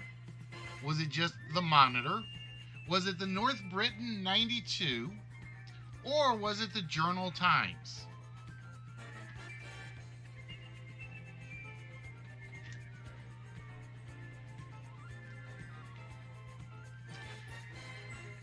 Big KU says is Journal Times.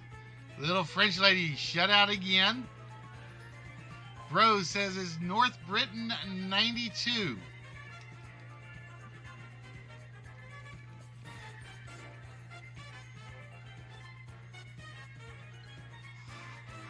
So Little French Lady,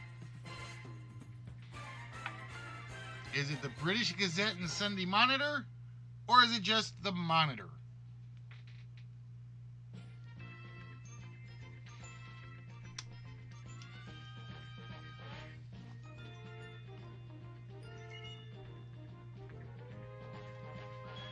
She says it's the British Gazette and Sunday Monitor. Well, I will tell you, because somebody is getting 15 points off of this, because it is not the Monitor. Was it the British Gazette and Sunday Monitor?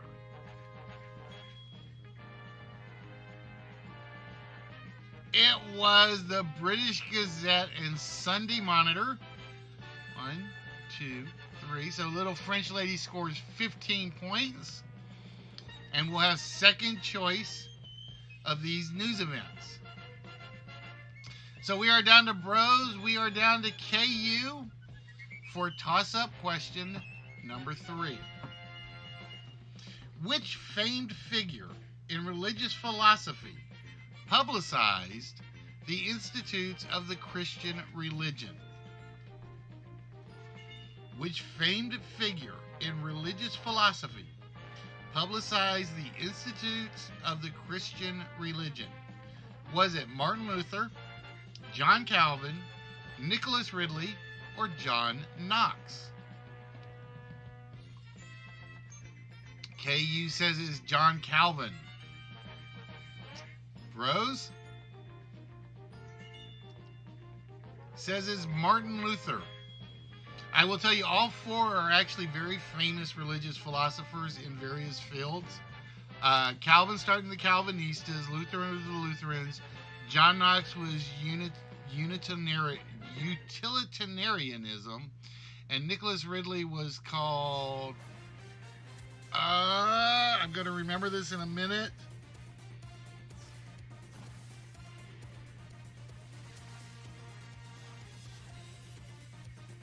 Is not futurism, humanisticism.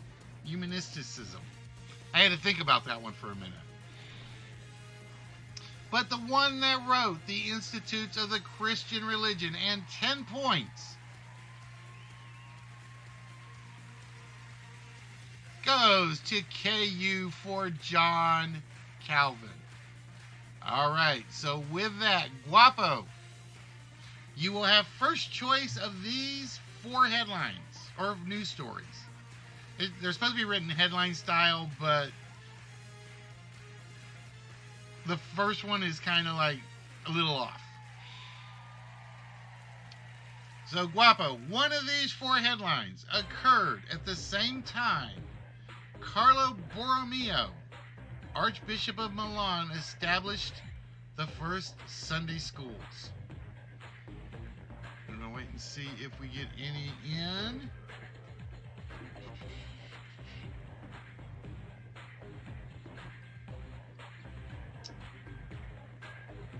There we go. And El Guapo says it was King Philip who did put a head price on the head of Prince William in 1580.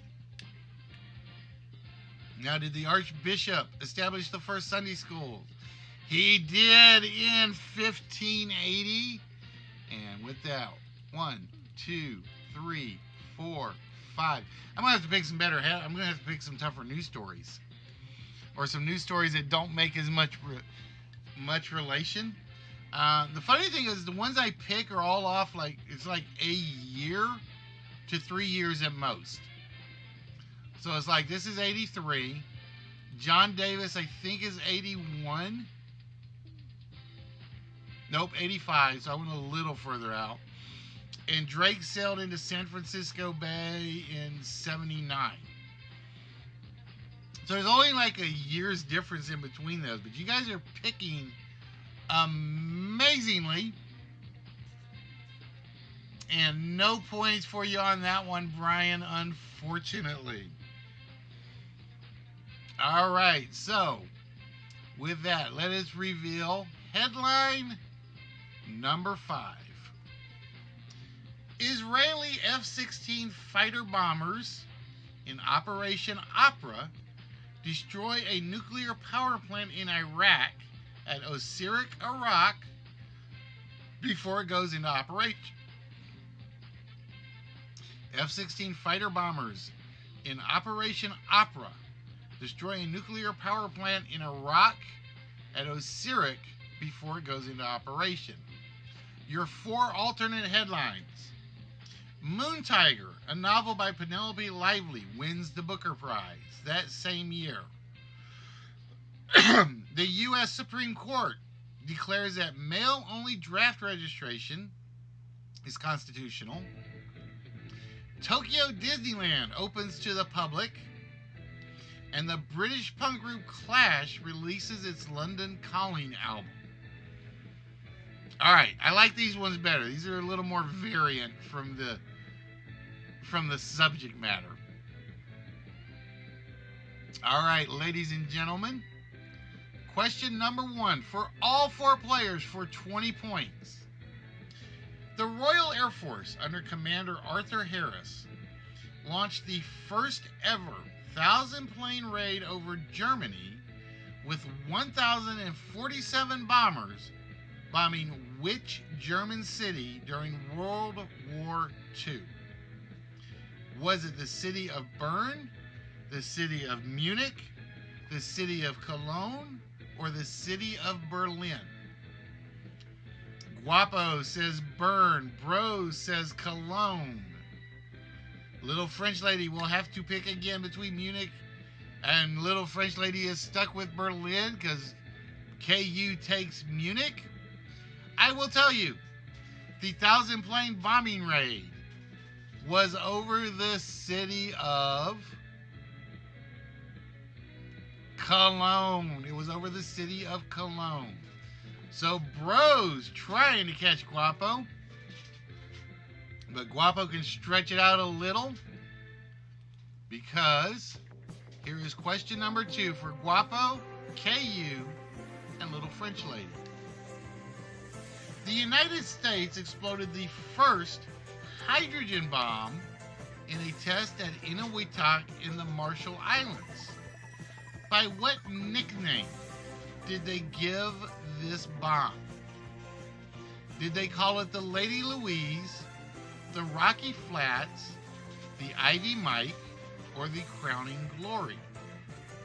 Guapo says they called it the Lady Louise. Little French Lady says Crowning Glory. KU says Ivy Mike. I am going to tell you, you have Fat Man, Little Boy, and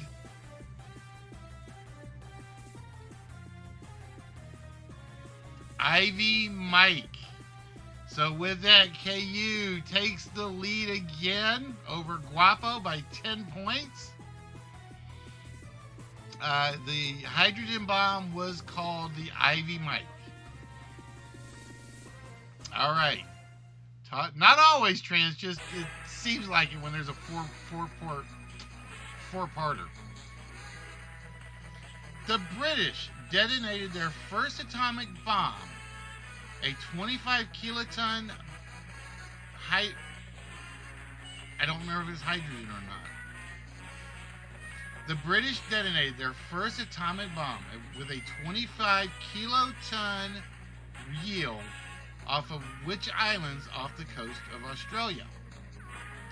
Was it the Magnetic Islands, the Houtman Abrahos, the Montebello, or the Hunter Islands?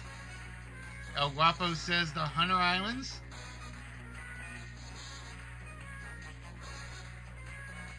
Because now I've been writing, I've got to write them down because I got one player that's using the form, or was using the form,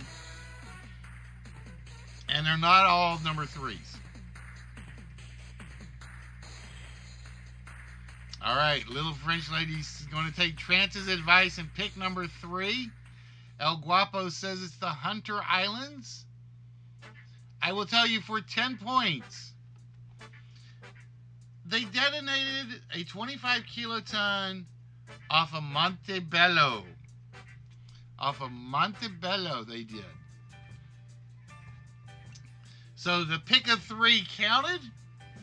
And let's see what we have in terms of... All right, there we go. Checking my headlines. All right, so that means Bros will get first. No, it's not always 3. I got a B, an A, a C, a D, an A, a D, a C, A, B. That one just happened to be all C's. Yep, War Mountain, Montebello.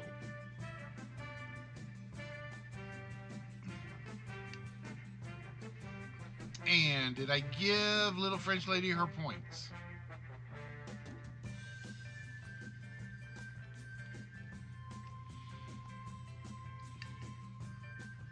I got to write them down because I got the spreadsheet off to the side to make sure. All right, bros. Israeli F-16 bombers in Operation Opera destroyed a nuclear power plant in Iraq at Osirak. Which of these headlines took place the same year? The U.S. Supreme Court decided that male-only draft registration was constitutional. What year did they declare male-only as constitutional? 1981. When did the Israeli bombers hit Osirak? 1981. 1, 2, 3, 4, 5. Moon Tiger, I think, was 83. Ooh, 87. I picked some big years on that one. Tokyo Disneyland opened up in 1983, and The Clash released London Calling in 1985. Or no, 79. I had that wrong. All right, guys. With that, I owe some whammies. 5, 10. I owe Brian another. Ooh, he nailed that one right on the money. 81. 30. Whoop, wrong number. I owe Brian 115 whammies so far. And we've got 2 questions left, ladies and gentlemen. 2 questions left. Question number 8 is for if there is a tie. And we reveal the next headline. Google said it would build 100 prototype driverless cars. Now the key to this is when Google announced it. Google announced it would build 100 prototype driverless cars devoid of pedals, steering wheels, or controls other than an on-off switch. Okay? So that is your primary headline. Google announces it's going to build 100 prototype driverless cars. Your alternate headlines. Pablo Picasso's oil painting, Portrait of Dora Maar, sells for $22.6 million. North Korea officially announces it's blocking Facebook, YouTube, Twitter, and South Korean websites to prevent online misinformation. Pro Bowl tackle Corey Springer dies of heat stroke a day after collapsing at the Minnesota Vikings training camp. And chess master Gary Kasparov plays Deep Jr. to a 3-3 tie. I didn't even know he played a Deep Jr. I knew he played Deep Blue, but apparently he played another computer program that I wasn't aware of. And I'm a chess fan. So those are your 4 headlines. Here is toss-up question number 1 for all 4 players. German automobile group Daimler sold 40% of its stake in what company to the UAE's Abar Investments to boost development of low-emission vehicles? Bear with me a second, guys. I gotta see what the cat is doing.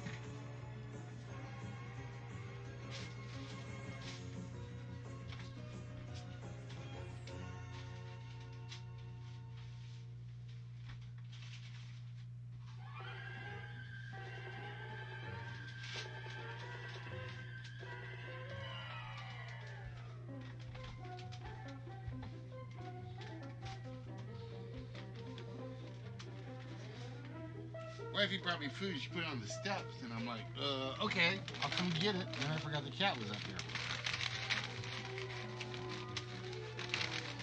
All right, so Daimler sold 40% of his stake in what company to Abar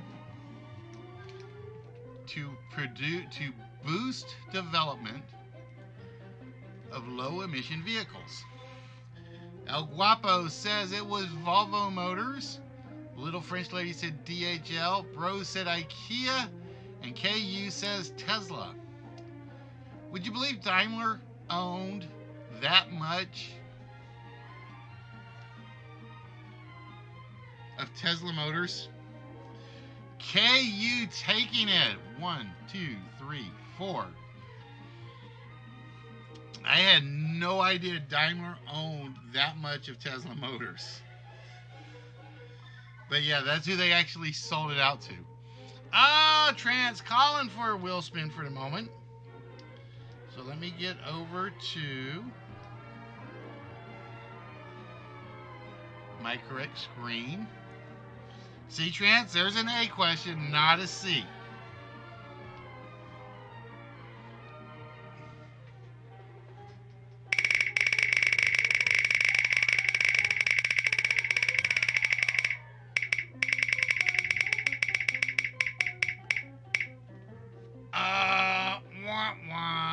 No prize. I know. It's like it skyrocketed in the last month. It was like in serious trouble for a while, and then all of a sudden it's just like out of nowhere, it just shot up.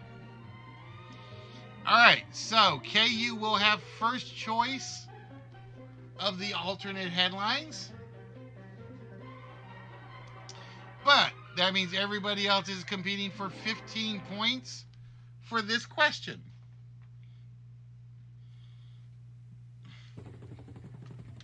In 2010, Iran's President Mahmoud Ahmadinejad opened what was dubbed as the Middle East's biggest car plant setup by which Iranian state-run automobile company?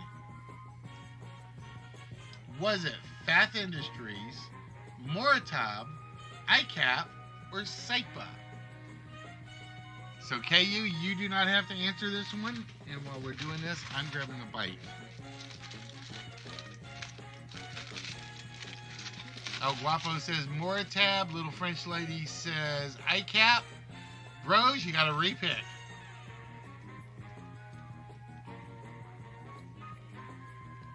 Oh, you guys have to forgive me for this. I'm starving.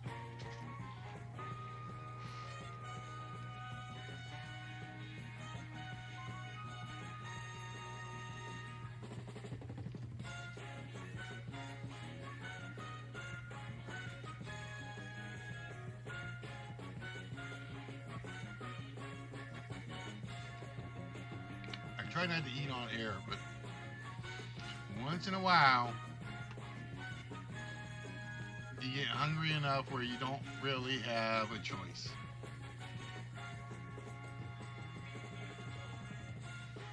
So El Guapo said Muratab. Little French Lady says ICAP. Bros.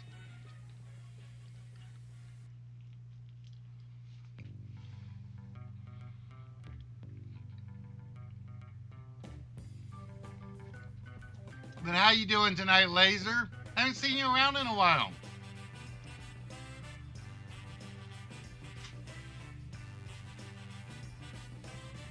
Right, bro says SIPA. But you know what, bros? Sometimes waiting for those other people to guess pays off. Because it is SIPA. So Bros and KU currently tied. And Guapa and Little French Lady are now competing for 10 points on this automobile question. What was the first General Motors electric automobile produced in Lansing, Michigan that had an estimated range of 70 to 90 miles before recharge? Was it the Concordia, the EV1, the Plus, or the Leaf?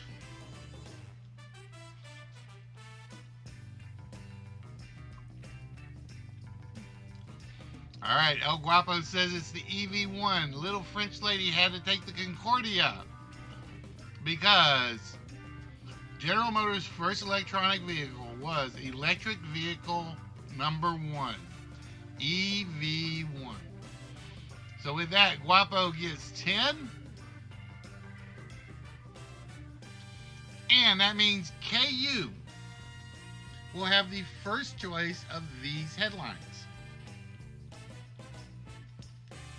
And let me go check the form. Where'd my form page go?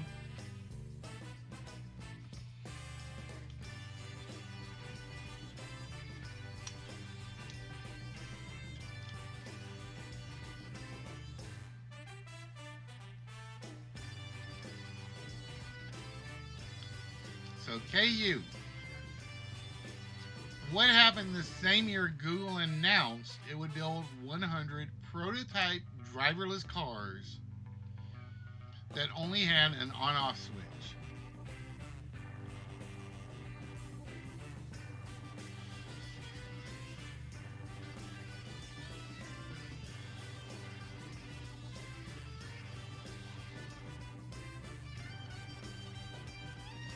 See,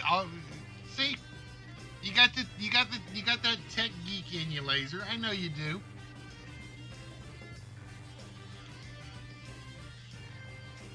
All right, KU says North Korea announced it was blocking websites. Yeah, like anybody in North Korea can actually get to websites. Which happened in 2016. Just a tiny bit. But Google did not make their announcement in 2016. So, bros,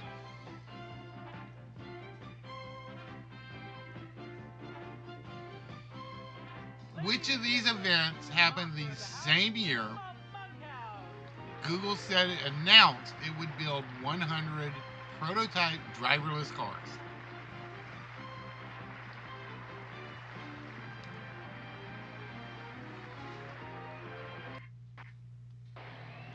From the entertainment jackpot capital of the world, Caesar's Palace in Las Vegas, Nevada. It's the exciting new prize Maximus Letter Perfect Game Show, Caesar's Challenge. It says it's the same year the Dora Maar sold, which sold in 2014, which is the year Google announced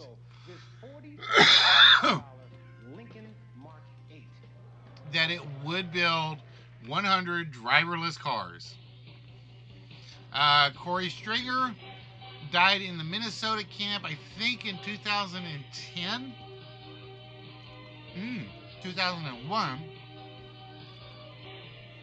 And Gary Kasparov played to a tie in 2003.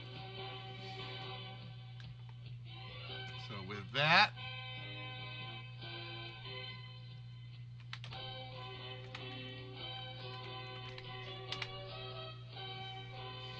all right, ladies and gentlemen, it is the last question of the game.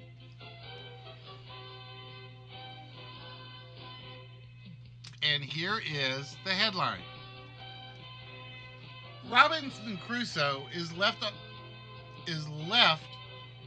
on a deserted island following his shipwreck, according to Defoe's writings. And I will say there is a very important reason that is in there. Because Defoe wrote 1 year, and another year came up in the study of the guy it was actually written about. So here are your four subjects. The Narrow Road by Japanese poet Basho Matsuo is first published 8 years after his death. The city of Beaufort, South Carolina is founded and is hailed as the state's second oldest city. German composer Johann Sebastian Bach marries his niece Maria Bach. Family problems there. And Christian Huygens publishes Systema Saturnium, his observations on Saturn. Defoe sounds like a villain. Yeah, he sounds like one, but he's a great writer. I will admit that. All right, guys. So for 20 points, here is toss-up question number 1. From which city did the Spanish Armada sail from to go to England in an attempt to invade the island nation? This is the great Spanish Armada battle fleet, by the way. This is that great war that basically ruined the Spanish Navy. El Guapo says Valencia. KU says Lisbon. Little French lady says Porto.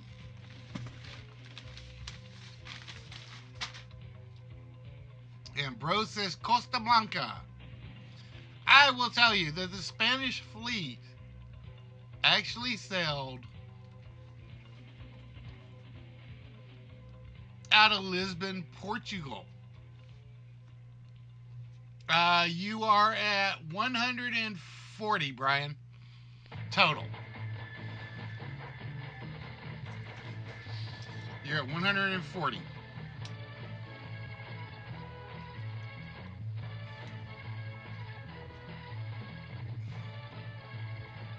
So with that, KU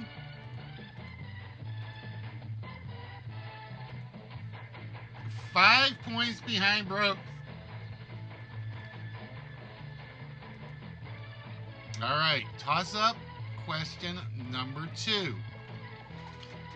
How many ships did the Spanish Armada consist of when it first launched to try to invade England? It ended up with only 11 seaworthy vessels when that war ended.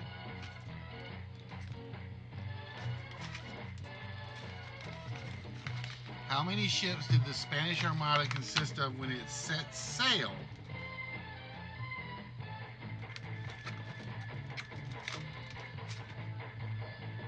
Guapo says 230. Bros says 430.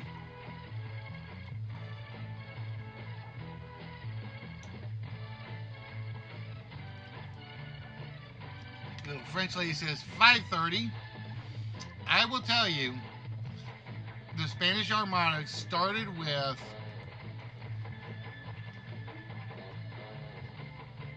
130 ships.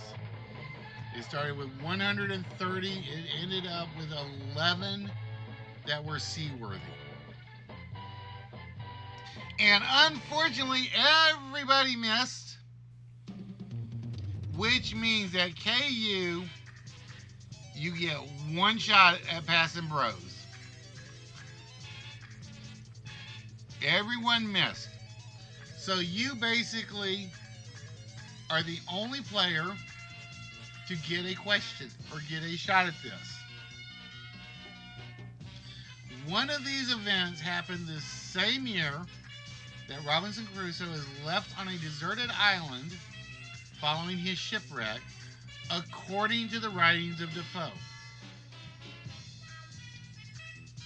Either The Narrow Road was published, the city of Beaufort, South Carolina was founded, Johann Sebastian Bach marries his niece, or Huygens publishes Systema Saturnium.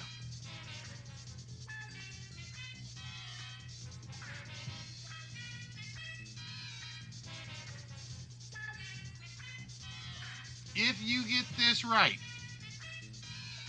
you pass Bros. If you get this wrong, Bros wins by default.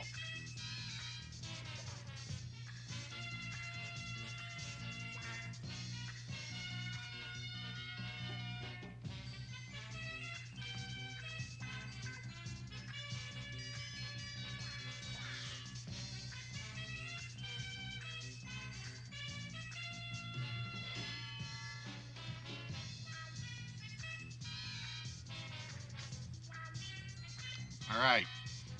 KU says that The Narrow Road by Japanese poet Basho Matsuo is first published. It was published in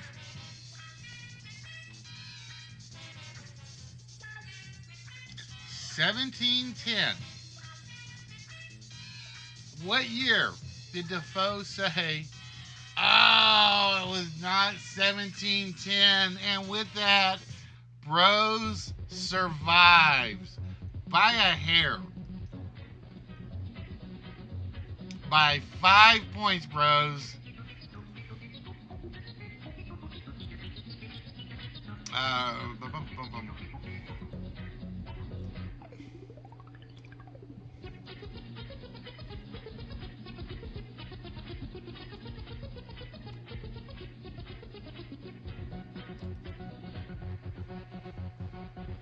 Now, the reason I had to put the according to Defoe's writings in there is because my file actually mentions the actual shipwreck.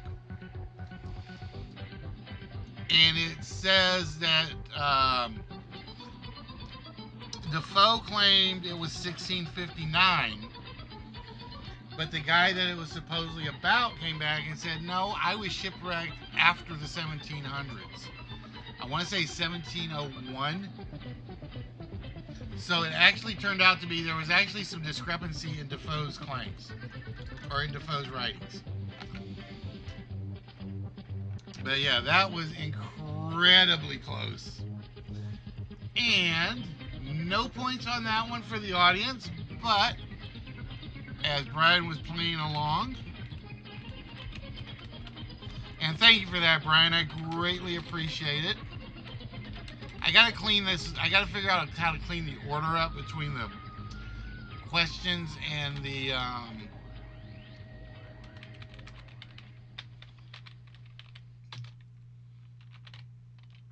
I gotta figure out how to clean up between the questions and the sheet. Because I got to thinking about it, and it's like, I don't know which way to go with this. So what I may do is I may do it in sections. I don't know. I got to think about this now, because, yeah, that's going to be a tough. Well, that's what Brian got, Trance. Is basically, if you fill out if you do the form while we're doing the gameplay, you get audience participation wins. Brian earned 140 of them during that game. But that's not what Bros cares about. Bros cares about one question. Bros cares about curtain number 1 or curtain number 2.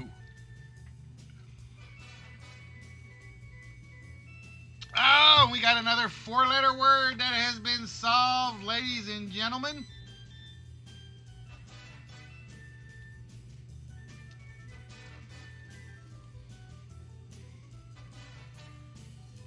And I would have swore I had a reveal button.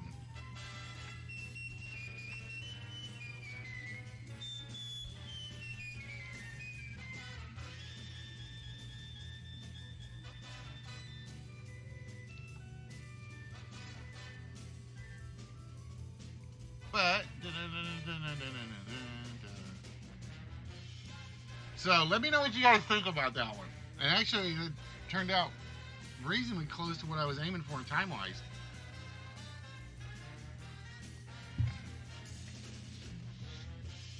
Yeah, Guapo got the first two, and I'm like, I got to come up with some tougher headlines or something.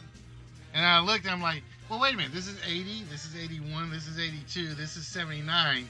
They're all bunched together. I can't make it any harder than that.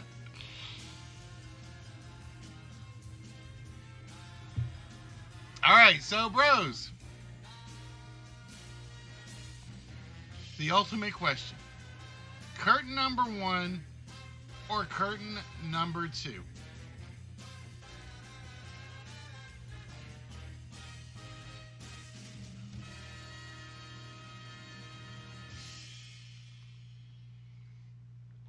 I thought, like I said, when it was early, and Guapo was on that early tear, I thought he was gonna run away with it.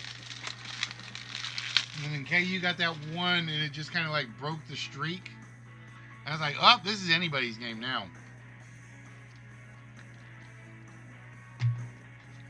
I gotta fix the scoring, and I gotta work on the form. I gotta figure out how to do the forms better.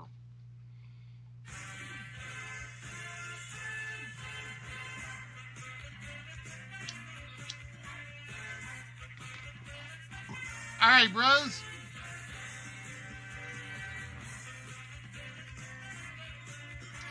Is it curtain number 1 or curtain number 2?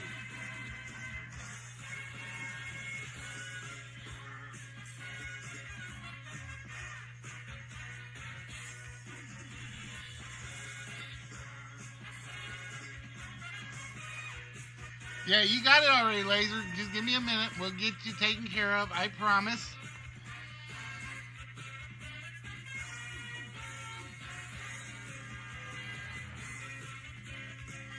It is curtain number 2 for Bros, which means he will be getting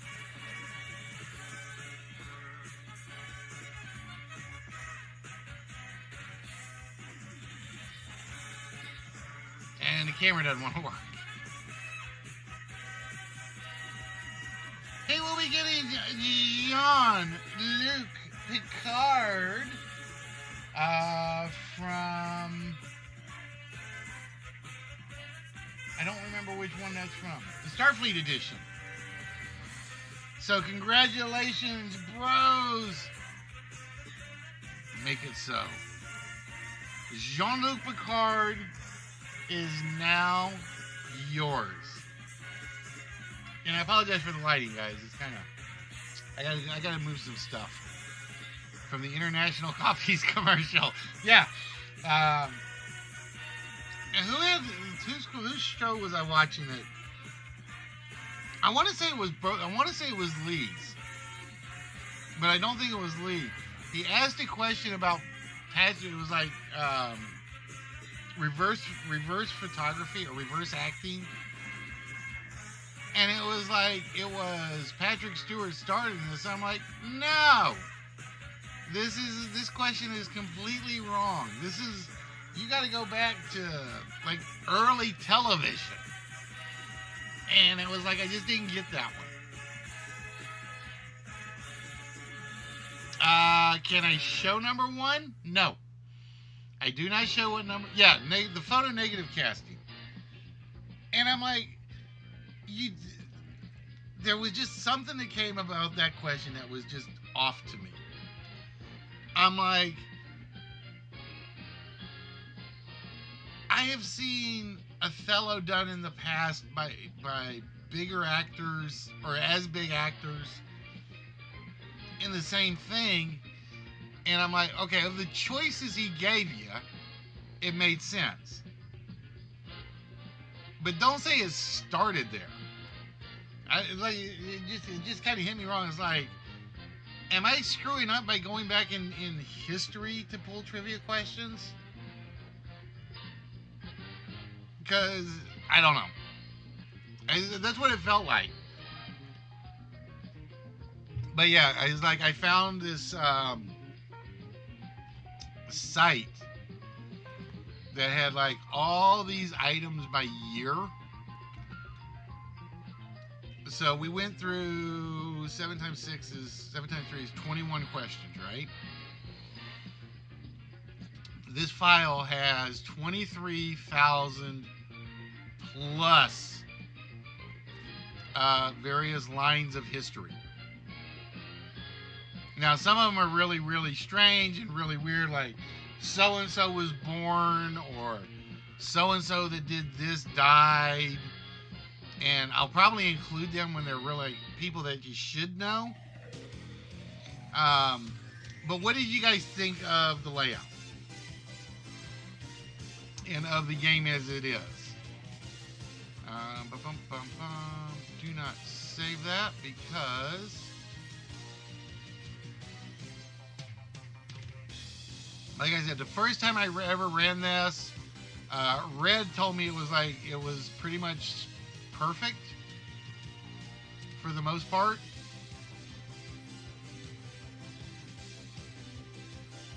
So you got to know just a little bit of trivia. But it's one of those where it's more like just how much history do you know? You hate year questions? Well, like I said, that's why I don't make you answer the year. It's you just have to pick something that's in the same general area. I know, I've always hated trivia questions that say name the year, which is another thing I got to figure out on the form, because the form has it. And no, we're getting ready to do LKC. That is a stain, I think, on the filing cabinet, bros. Yeah, it's like I always hated what happens in what year, because if I'm off by a year, a trivia guy will say, nope, doesn't count. Or if I'm off by 2 or 3 years, then I feel really, really dumb for not getting it. But there's a few of them where I like the idea of going back into history and like, this happened at the same time this happened. and see if you can compare the two. It gives it a little something different. Like I said, Time Machine, this was a rework of History IQ. If you guys ever saw that show with Mark Summers, they did something similar. I can't remember what. They did something a little bit similar with headlines at the same time. The hard part for me is like finding a good history statement and then 3 related questions. That's the hard part. All right, Laser. So I owe you a vault shot, my dear. No, there was no. History IQ was Mark Summers at his hosting professional system. He showed he could be a good host in a game show that didn't involve craziness. How long did it last? I think it only lasted like 2 years, but it was absolutely fantastic.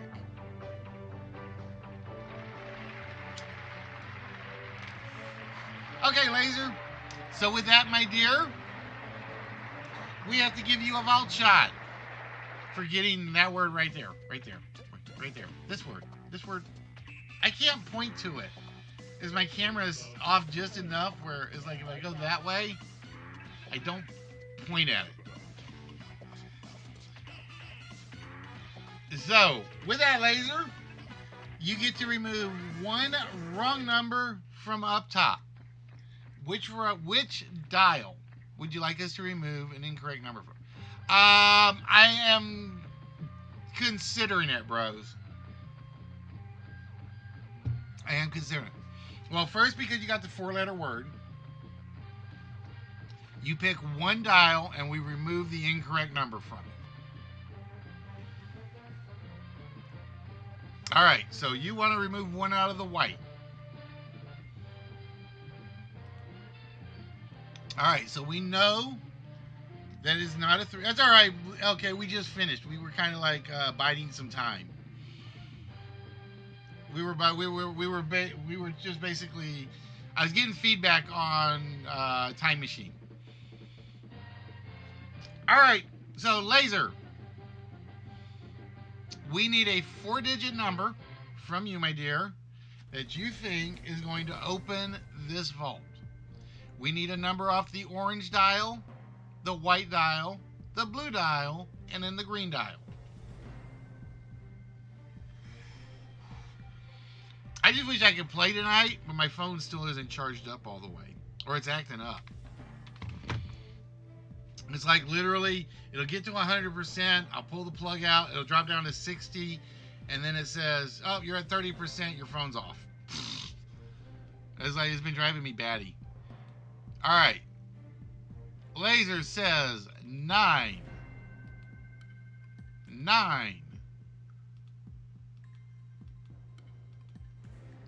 4 and a 4. All right, we are going for 9944. We want this vault to open. Laser, did it open for you tonight? We lock it in. And we hear... Oh, nope.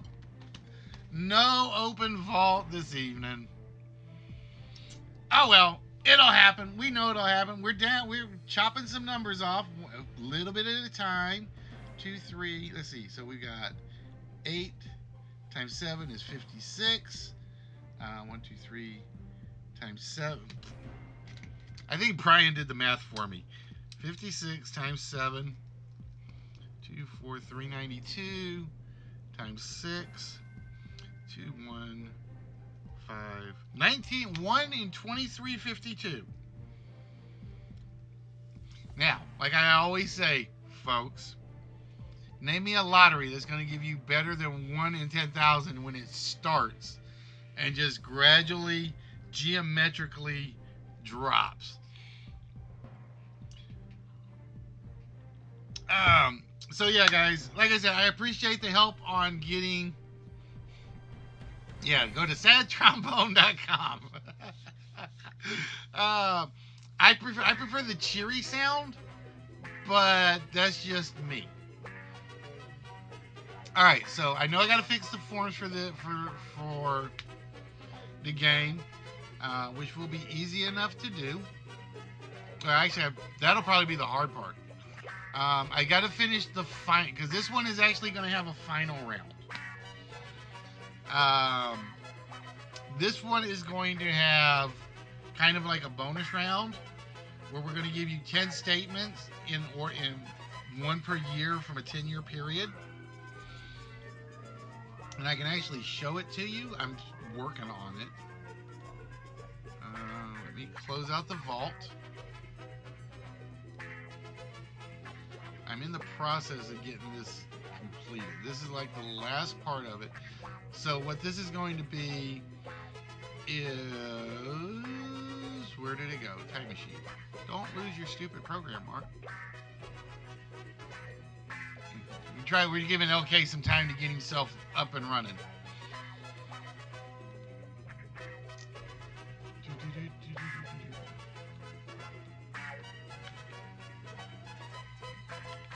But what it's going to do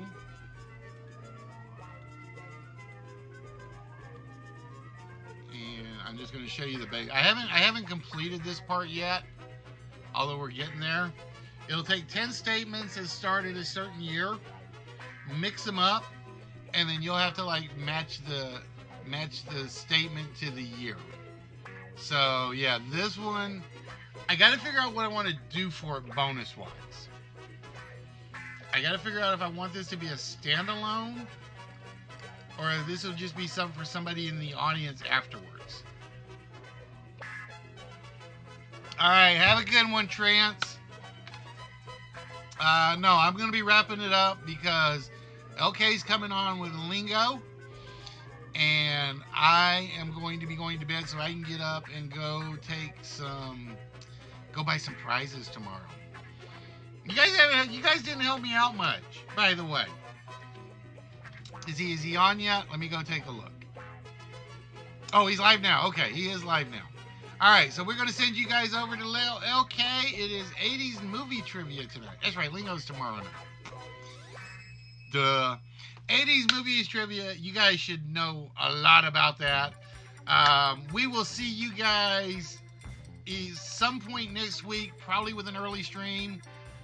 Maybe Tuesday, maybe Wednesday. We'll find out. So, I always have to remember to like raid when he gets started and not when I get sidetracked. So we will see you guys mañana.